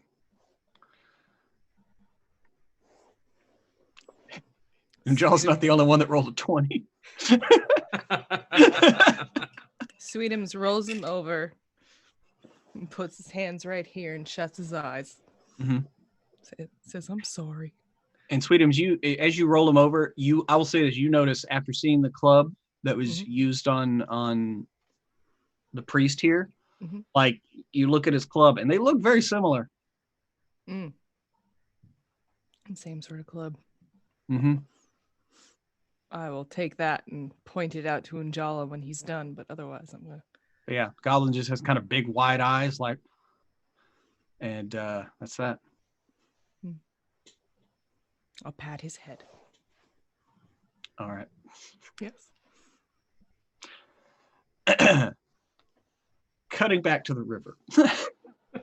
Honora, you get to the river's edge, and you're pretty sure you saw where Mero Fortuna kind of fell in the water. You can see the boat getting closer as it was capsized, and it is. It would have just kind of flipped over maybe and kept floating, but you can kind of see the wood where Kiln drove his flathead arrow through the side, and you can kind of hear a little bit of a rush of water as the boat is kind of sinking down. But yeah, you think you see the hooded figure's body floating in the water still. But it is about 20, 25 feet out into the water. Did I get him? More than Yeah. Oh boy. Honora's not very strong. She's Mhm. not. Nope. Definitely not. Just double checked. Not strong. Right. She's strong here. Yeah. Just strength with the dump stat. Put the stat here. Fine. Mhm.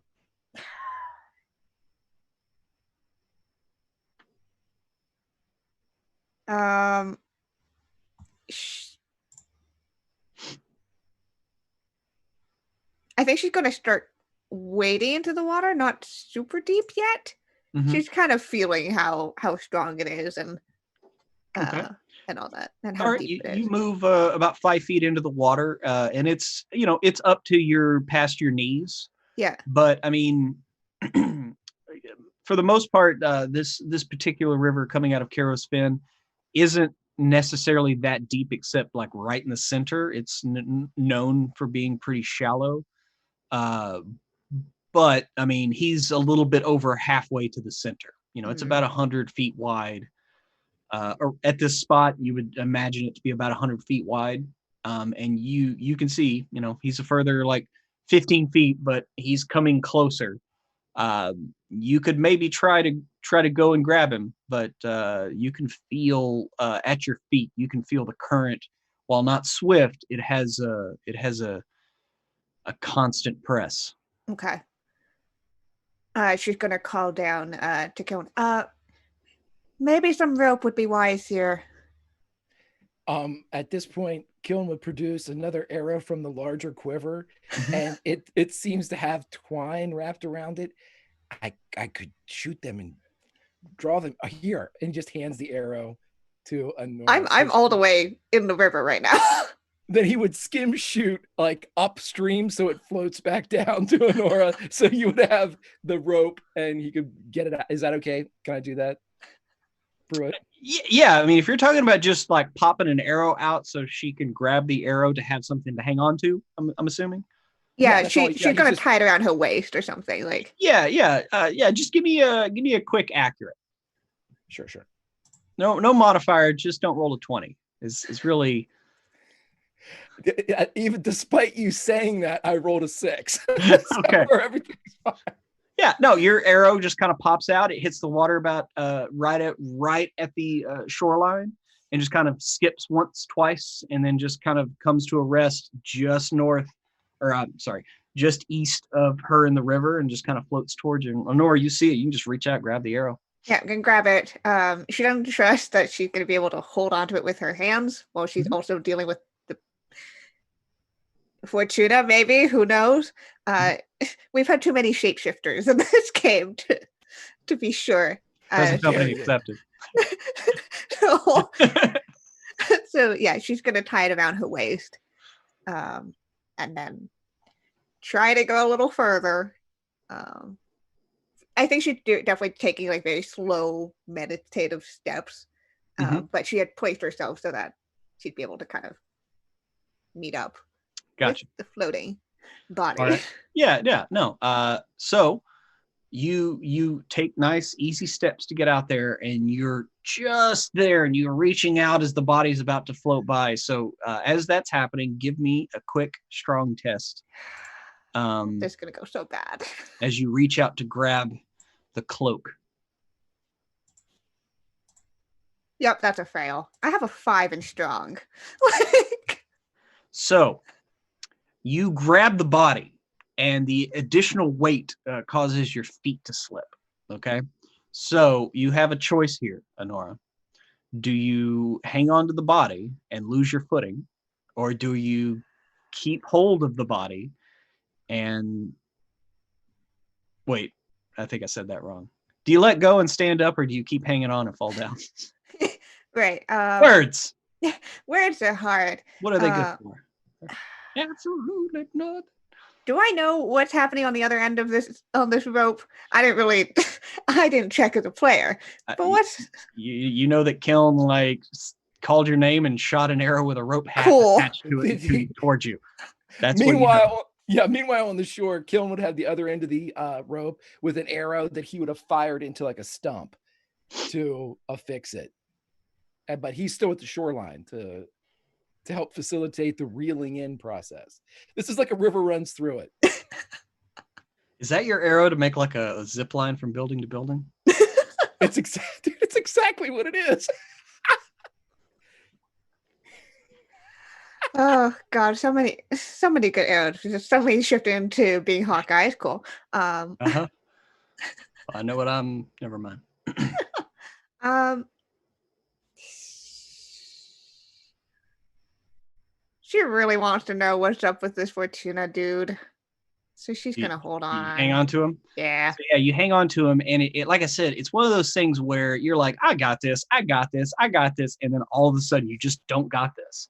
Right. Like, the pressure of the river is just enough to take your legs, and the stones that you're stepping on are just mossy enough that extra pressure, that extra weight of his body just throws you off, and so your feet kind of slip out from under you, and you fall a bit, and your momentum from that kind of pushes you a little bit further away from the shoreline. So, but you do feel the rope around your waist that you tied off. Yep. And Kiln, you see Honora like grab on and immediately just dunk. But when she comes back up, she's like hanging on to the body of this person who's still floating. Is he floating face up or face down? He's floating face down right now. Cool. Rolling him over. Okay. I'd like to not drown this person. I'm trying so hard to not drown. Okay. Not let him drown. Yeah, I'm just gonna. We'll work on that next round. Oh. But Kiln, what are you? What's your initial reaction when Let's you see have a her take a dunk? conversation real quick here, because I have another, really the second to last of my specialty arrows. What this particular length of rope would have little like hooks in it where I could shoot additional arrows into the trees. It was supposed to be able to make a zip line through the trees and to anchor in at different points. I know this is at a riverbank, so it's not necessarily something that would have a lot of fastening power to it. But if he can reel them in and put an arrow through one of those hooks and fire it into the ground to kind of almost like capture the length that he's been able to pull in, reeling in and then firing one into the ground, so it doesn't lose any length, reeling in and then firing one into the ground. That's what he would be doing to just try to draw them both. Well, we're going to just say body and friend over to the shoreline. Gotcha. Okay. I'll try to keep this from being too many rolls. Tell you what, just give me a strong roll. But since you do have part of the rope already taken up, this will actually be at +2. This is still really bad. A success. Okay. So you managed to reel Honora about halfway back to shore. Still about, again, she kind of floated a little bit away, so she was about 30 feet. Now she's only about 15 feet. You kind of reel her about halfway back. So Honora, give me a quick roll to see if you can manage to get your feet around and regain your footing. Nope, that's a fucking crit fail. Jesus Christ. Okay, so we got another question time. Yeah. Because you tried to regain your footing, and the body's actually starting to get really weighed down, and is starting to sink a bit. So it's getting harder to keep your head above water while hanging on to this thing. If you want to keep holding on to it, you might gulp a little water. So this might be a bit of a health detriment to you. Are you okay with that? Yes, I'm okay with try to that. Keep hanging on. I'm okay with that. Okay. I'm fine. So yeah, you gulp some water, and it's one of those things where you kind of aspirate a little bit and start coughing. Yeah. So you're gonna take 2 damage. Okay, that's fine. As cool. you're kind of coughing. Now, this will be a detriment to any kind of like rolls to hold your breath or anything like that if it gets worse, just so you know. Yep. But you can still kind of hang on to him and keep your head up just enough to keep breathing for right now. But basically, you're going to be at disadvantage if you make another roll like this. Cool. And it could be worse if you try to keep hanging on. So, Kiln, give me one more strong roll. You don't, no modifier at this time because you feel Honora kind of slip and the pressure increases on the rope as she's kind of moving close to past you where you are on the shoreline following the current. Okay, I have a 7, so let's see what we got here. 6 success. 6. Okay. So, Honora, your eyes, your vision is getting red. Your fingers are like getting numb in the cold water, and you're about to let go of this bastard. As you feel that last tug, and you feel the ground kind of clip your feet up to your knees, and you feel yourself like reach out, and you can touch the shore, like the ground underneath the current, as you begin to like pull him up, and you have just barely pulled her enough to shore to kind of run aground with this body. As soon as Kiln would believe that they are far enough inshore that they wouldn't float back out, he'll run up and begin to help. First Honora and then the body. Okay. All right. Yeah. And you do. Honora, you're coughing and sputtering, but otherwise your vision is beginning to clear. You're going to be voice is going to be a little rough for the next day or so. But Yeah. you managed to pull this body out of the water as the boat continues to float downriver. And we'll end, and Pruitt, can I take the arrow off of Honora and fire it into the boat? Sure, why not? I'll do that, please. Go right ahead. This by the time you get that off and take the shot, it's going to be a little bit downriver, and it is slightly sinking. So you're going to be at a -3 because the target area is kind of reduced a bit. Shit, I failed. Okay. So yeah, you think you hit it, and it kind of skims off the prow of the boat that's sticking up out of the water, and it continues to float downriver and sink a bit. It's gonna ground soon. Yeah. But by the time you get the arrow pulled back, it's far enough away where you're not even sure you can see it anymore. It's in the middle of the night. Back at camp, Unjala and Sweetums, your plan of hiding in the tent, it works. Like after a good 20 minutes or so, it sounds like the goblins break rank. You can hear the cries of Ambrians and barbarians giving chase. The sounds of a charge to run them down as they retreat. And after a short while, things begin to kind of die down at camp, as you can kind of hear the tromp of boots like leaving camp. Some people yelling, "Not too far! Don't leave the torchlight!" It's just following goblins into the woods isn't a smart idea, but the bloodlust kind of gets to some of these boys. So what do y'all plan on doing as the sounds of battle kind of start to die down? As the sounds of battle start to die down, Unjala would signal to his brother that important high priest person, whatever that title is, apparently has been smashed in the face with a club of goblin making. We are protecting the remains for your return in hopes that I can communicate with it and find out what really happened. My bomb arrow worked. You're kidding! It worked really well. I thought that would be the end of you. I'm glad it worked. I mean, all cards on the table, so did I. But it worked. Whew. Well, you'll have to be more descriptive in person when you come back.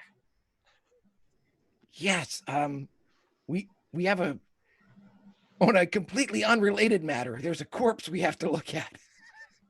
Oh, well, you can always bring it back to me and I can see what its last moments were, or maybe ask it some questions. You know how this works. I'm assuming the last moments would be, my God, is that a bomb arrow? Oh, maybe 5 or 10 minutes before that, but that's wishful thinking. But hey, that way we could all know what the bomb arrow was really like from the perspective of the person getting hit with the bomb arrow. Very good. Honora and I will weekend at Berthanol's this corpse back into camp, and we'll be there directly. We have plenty of rope. I feel like we need to clarify that this is a corpse right now, because we haven't explicitly said so. I mean, no, you haven't. You really haven't checked. But yes, you turn the body over. You know, its clothes are soaked completely through, and you distinctly see Kiln, the light yellow skin with kind of bluish stripes of a changeling. Gone is the beard. Gone is the kind of hawkish, angular face of Mero Fortuna. But you're pretty sure this is the guy's cloak. This is a fine howdy-do. I thought this twist would be the bee's knees.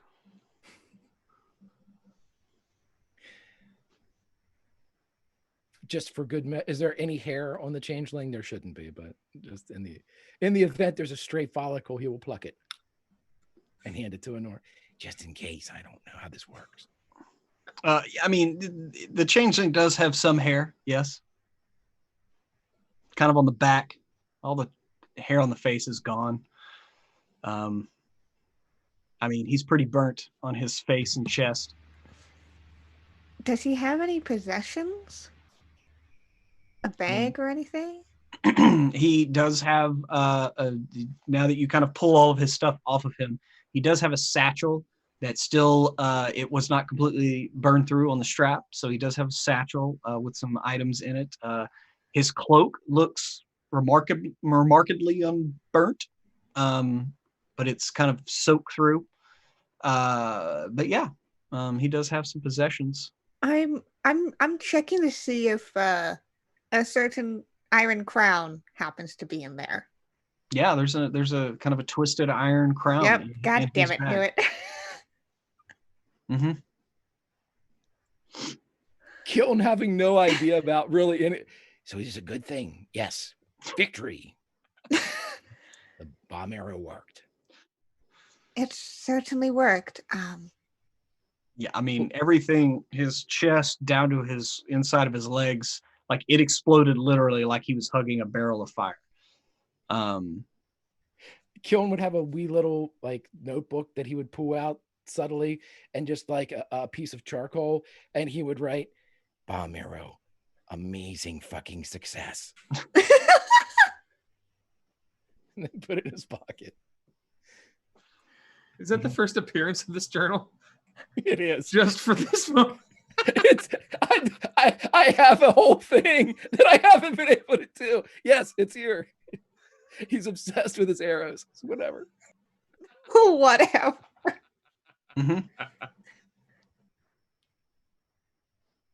Yep. Cool. And I was just, we should probably take this back. If this changeling had Fortuna's face on,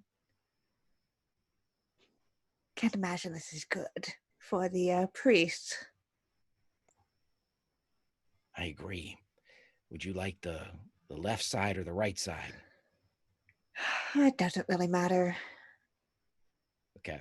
Well then, Kiln would fasten the left wrist and left ankle to your right wrist and right ankle, and Well, I thought we were. Yeah, I know.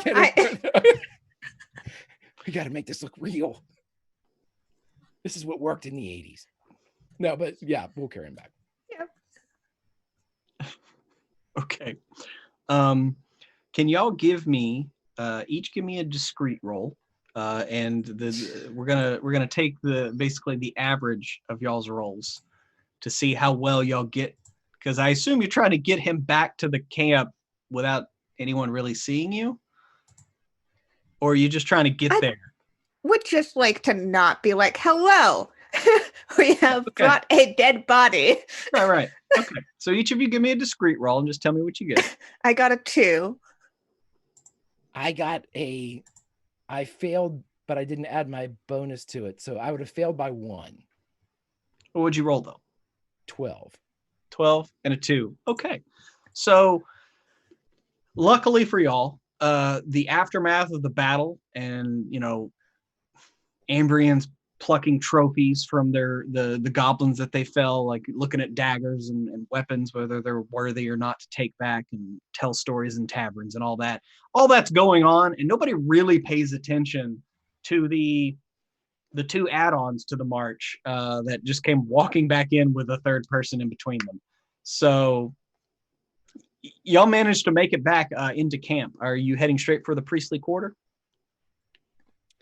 To meet up with the others. That would be wherever they are. Okay. Yeah, that's where we are. We're coming in hot with a body. Okay. And so, yeah, you managed to get back. You get to Marrow's quarters. It would be very cramped if all of you tried to go in there, because again, Sweetums is taking up about half the tent itself. I'll get out. Sweetums knows how to take a hint. Stay outside.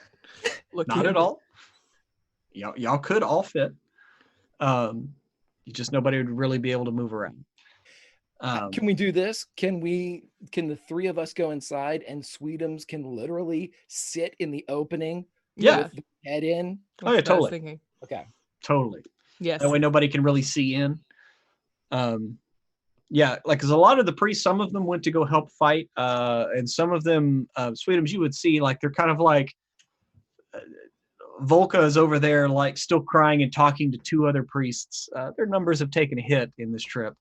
So you see those 3 over there, but that's the only of the priests you see right now. But they're about 50 feet off, just like talking, and it looks like they're having like a prayer circle / cry fest right now. But yeah, you're in this tent. There's a body in the bed with a smashed in face. You can't really make out any features. It's just a bloody mess. And then there's a body that's burnt, pretty much head to crotch. And his face is burnt off. Bomb arrow. Yeah, wow. I didn't even imagine it turning out this good. This is. Drink it in. That's what I'm doing right now. Also, if you smell anything, it's definitely the body. So whatever smells you're smelling, 100% the body. For some reason, 100%. So Killing, it stinks like shit in here. Sure. That's this I accidentally scared a goblin to death. That's what that smell is. Jesus, Sweetums, you can do that? I didn't think I could. we found out a lot of things that are excellent that Sweetums can do accidentally. We should make a list of those. But do you have your journal? Can I get a section in the back for this? Wait, hold on. Do I have a ready? Yes, I do. Just give me a moment.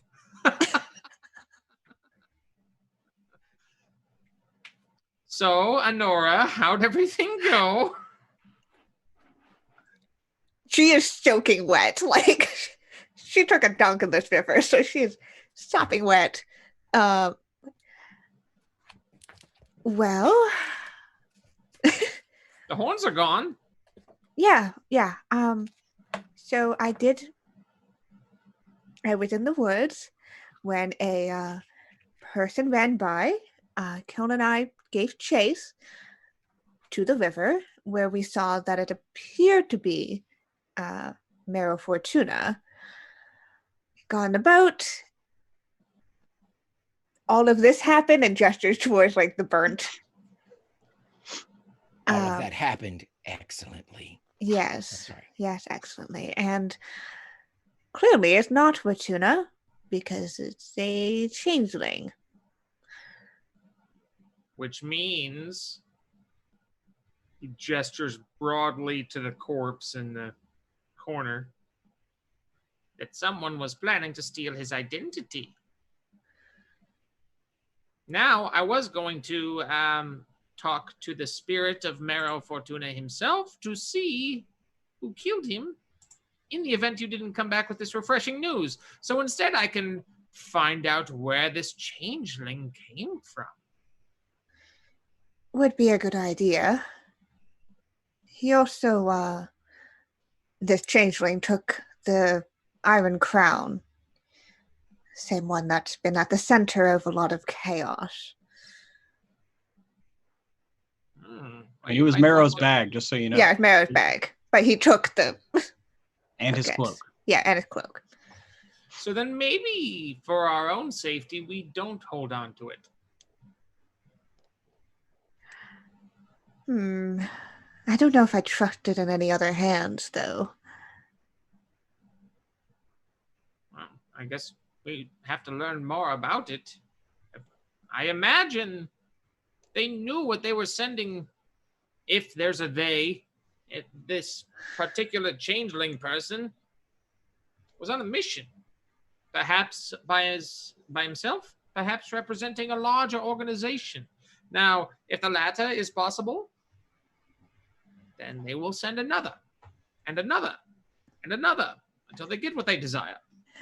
This certainly seems to be the second changeling that we have come across.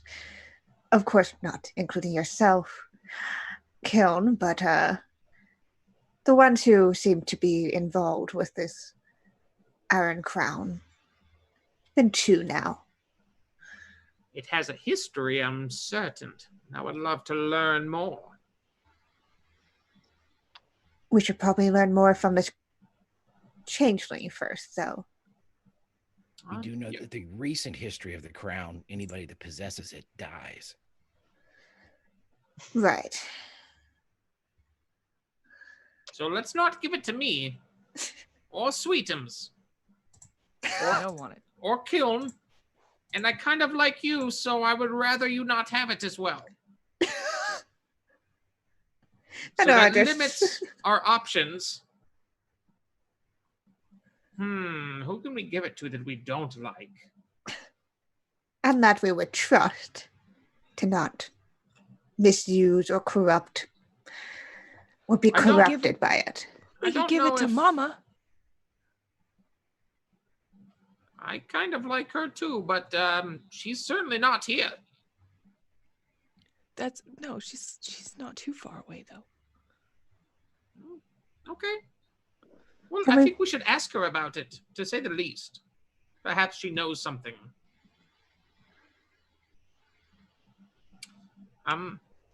If you would be so kind as to give me some space while I perform my necromancy ritual. I'm guessing we don't need to lose our clothing in the process. Oh no, that was just a joke last time, which Sweetums and I thought was hilarious. Right? It's really funny. Oh it's man, really funny. We had a great time. Anyways, I mean, you can if you want to. It's just not necessary. I'm quite all right, thank you. Okay. And then he is going to get his things set up around the body of the changeling, and he's going to look up. I will not be in a state that I can directly ask it questions, so think of the things you want to ask this changeling. I will relay them to the changeling, and ideally get an answer. So as I'm prepping, just know that. And he starts doing the stuff. I'm gonna let me pop up the filters real fast and get some magic going. Okay. Shoot up beep ba doop boop ba doop ba doop ba doop doop doop doop. Boo! And then he starts casting. Ah, perfect. It worked. Begin asking your questions. Kiln would kind of huddle up with Sweetums and Honora. Do we want to ask where it was going, and ask what the crown does, and ask who it's working for? Yes or no questions. And are you working for someone? Well, I tell you what. Yeah. Give me again. Give me a resolute roll there. Sure. Unjala.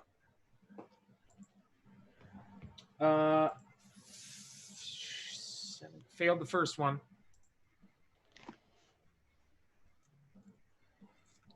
I got a 7. I got a 19. Okay. So this soul is being very resistant. So yeah, you just get yes or no questions. Did it leave any friends in camp, comrades, allies? He's going to funnel that question into the corpse. With a 12 out of 17 for the resolute. Okay. Yeah, you ask it that question, and it's cracked and burnt lungs kind of suck air in and just let out no as it rasps out the answer through. Obviously, the bomb worked better than you could have ever hoped for, Kiln. Like, it looks like he was sucking in a breath to scream when it exploded, and just like he instantly died. So I want to make note on that. But yes, it seems like he does not have any further Confederates in the camp. Excuse me while I write my schemes down.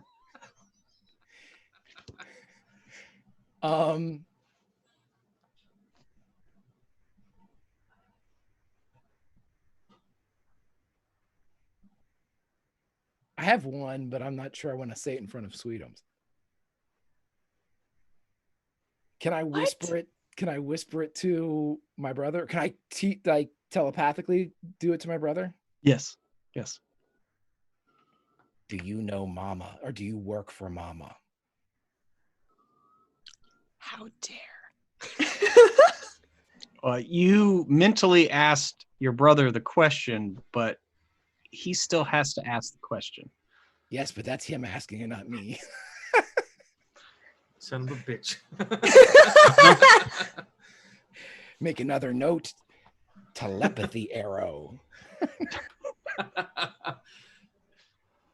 And so do you ask the question of the corpse?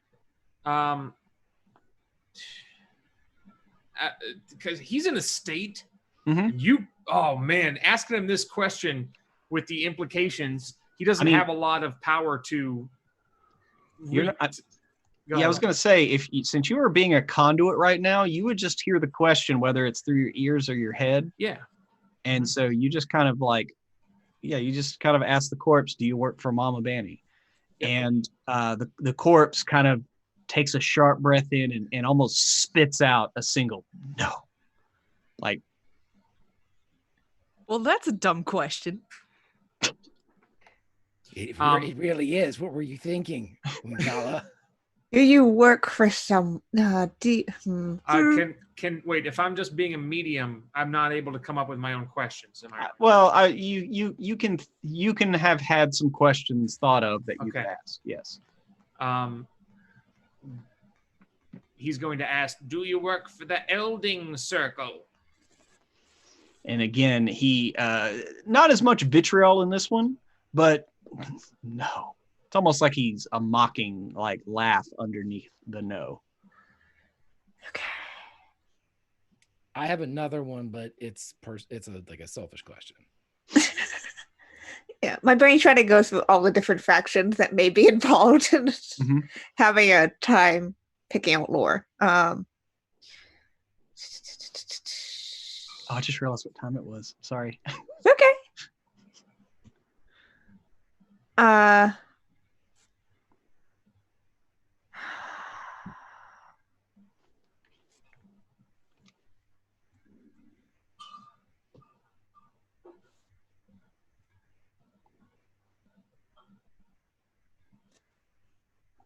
I'm changing the filter. Just a heads up. Don't be freaked out.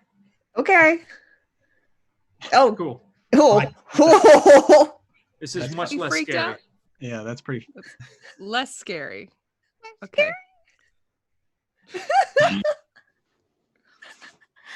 Um.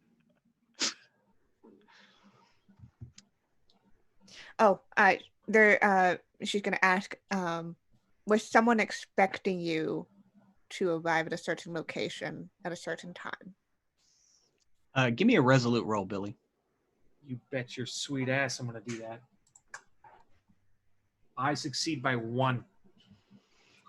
You see him kind of like try to clamp his jaw down, like to keep his teeth together, the corpse, and finally just through clenched teeth, with a lot of anger at having to answer, yes.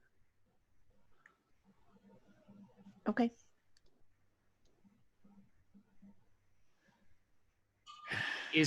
And then he's going to shoot. He wouldn't have this information. Nope, he's not going to. If nobody has anything else, Kiln would ask, do you come from the north, from beyond Davakar?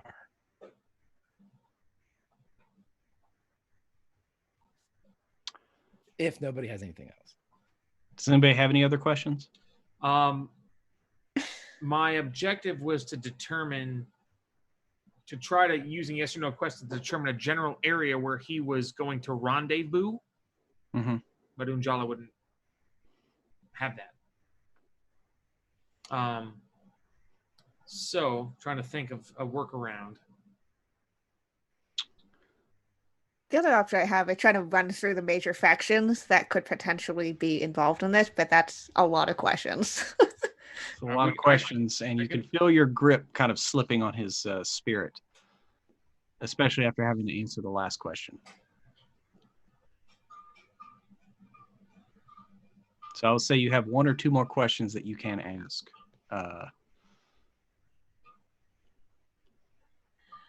But if Kiln's question stands, I'll just say this.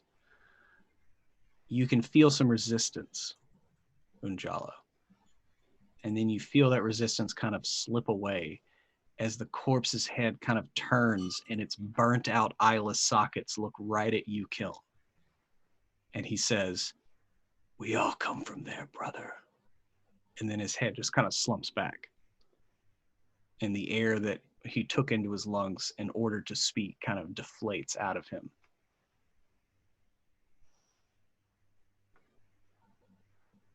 Kiln would just smile and turn north and face in that direction.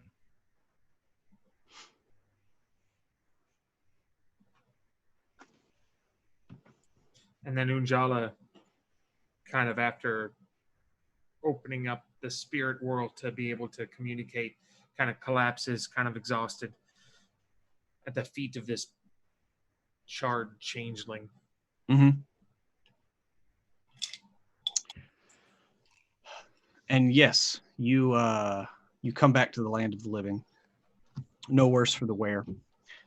But a couple of things take place as y'all have the shakeout from combat, from all of this. The priests come in to tend to the body of Mero Fortuna as y'all are heading back to bed or conversing amongst yourselves. And quite quickly, the hubbub around. By the way, what do y'all do with the changeling body? I'd say we leave it there. Do you do anything with its stuff? I'm going to be nice and ask once. I know that you said you went through. I am taking the satchel. I'm taking the cape. Okay. That's what I thought. I just wanted to make sure. So you leave this changeling body in there. But quite quickly, the hubbub comes up that whoever was in that cot was not Mero Fortuna. And that's where we're going to leave it tonight. As more mystery envelops our party, as things grow darker, as more eyes turn on this little party, we'll see what happens next week on Eyes in the Dark here with the Symbaroum game. So I hope everyone out there had a good time. And let's go around to cast and crew and see how everybody's doing. And tell us where you are, what you got going on, starting in reverse order as always with Emma. Hi, I had fun in this one. Explosions of all kinds in this episode. It's the one with explosions. I might call it that when I upload the archive. The explodey one. It was fun. It was a good time. I'm gonna keep it really short. I'm comms director for WebDM. Please watch WebDM. If you're already here, then you're already doing it and you're succeeding. Go you. Have a good night. Nice. Greg, how are you, sir, with the explodey arrow? I couldn't be happier. The 9-year-old boy in me that came up with a quiver full of like boxing glove arrows and stuff is just over the moon right now. Grimjack21502 on the Twitter. I get a chance to play with these lovely people in multiple games. Tomorrow night, I play with Billy in Witcher over on Tales from the Grim at 8 p.m. Eastern. And then once a month, I get to play for Kiana and with Emma, along with Trav and Laugh Love Lindy over on Laugh Love Lindy's channel for Teenagers from Outer Space, which if you haven't checked out is a fucking hoot. And every one of those is the Explodey episode. Back to you, Pruitt. Thank you. Love the splodies. Kiana, how are you there? I'm doing good. I'm questioning who is who? Who people? Identities? Question mark? I don't know. I already have a not strong grasp on reality. This is fine. Mm-hmm. But it's been great. Can't wait for next time. Till then, find me over on Twitter at KianaS. Best way to figure out what I'm doing, because I'm over the internet doing streaming, writing, Shrines to the Void about tabletop gaming. On my channel, Salty Sweet Games, we do games on the weekends, and we also have an upcoming D&D campaign starting on Monday, which is based on a classic D&D module. So if you like weird science with your D&D 5e, come and check us out Monday night. Yeah. Oh boy, this is fine. Yeah. You still alive? Hey. I'm still alive despite the dice trying to fuck me over in this entire freaking game. There is that. And last but certainly not least, how's it going there, Billy? Hello. Man, this was a really fun episode. I had a blast. Lots of stuff was happening. We were split up, but we were both kind of like working with each other and strategizing. And I'll just want to say, with the dynamic between Unjala and Sweetums, I would never want to step on Sweetums' toes. So I hope I didn't do that at all, because I know Unjala's kind of a bossy dick. What? No. It's all good. Okay. Yeah, no, I just want to make sure, because your Sweetums, there's this like delicate flower. He's like the opposite. He's like the same stature, but the opposite character of Audrey 2 from Little Shop of Horrors. You're just this kind, loving thing that accidentally eats people. Yes. But if you like internet things and positivity and bullshit, then you will enjoy my Twitter shit, Bill of the Forest. If you don't like those things, fuck off. Yeah, I'm Wednesdays. Greg DMs an awesome Witcher campaign that I'm in, and is a hoot as well. And that's kind of it. Yeah, thanks for this opportunity. This is great. I'm having a blast. Thank you. Awesome. Well, I had a blast tonight. I absolutely love my players. They're awesome. We have a good time. I think that's obvious. I'm Pruitt, one half of WebDM. Please check us out. We got an episode on combat, the applications thereof, things like that, coming out tomorrow. So check that out on the YouTube channel. You can also follow me on Twitter at jpruinc. I'm actually 3 followers away from 10,000 followers. So, hey, follow me over there. That would be neat. So yeah, come back next week. And in between that time, once you hit up Tabletop Loot and check them out, and hit up Dungeon Fog, because those are our sponsors. And I just want to give them another shout out before we jump out of here. But we'll see you next week for some more Symbaroum. And until then, have fun in your games, and may the dice ever roll in your favor.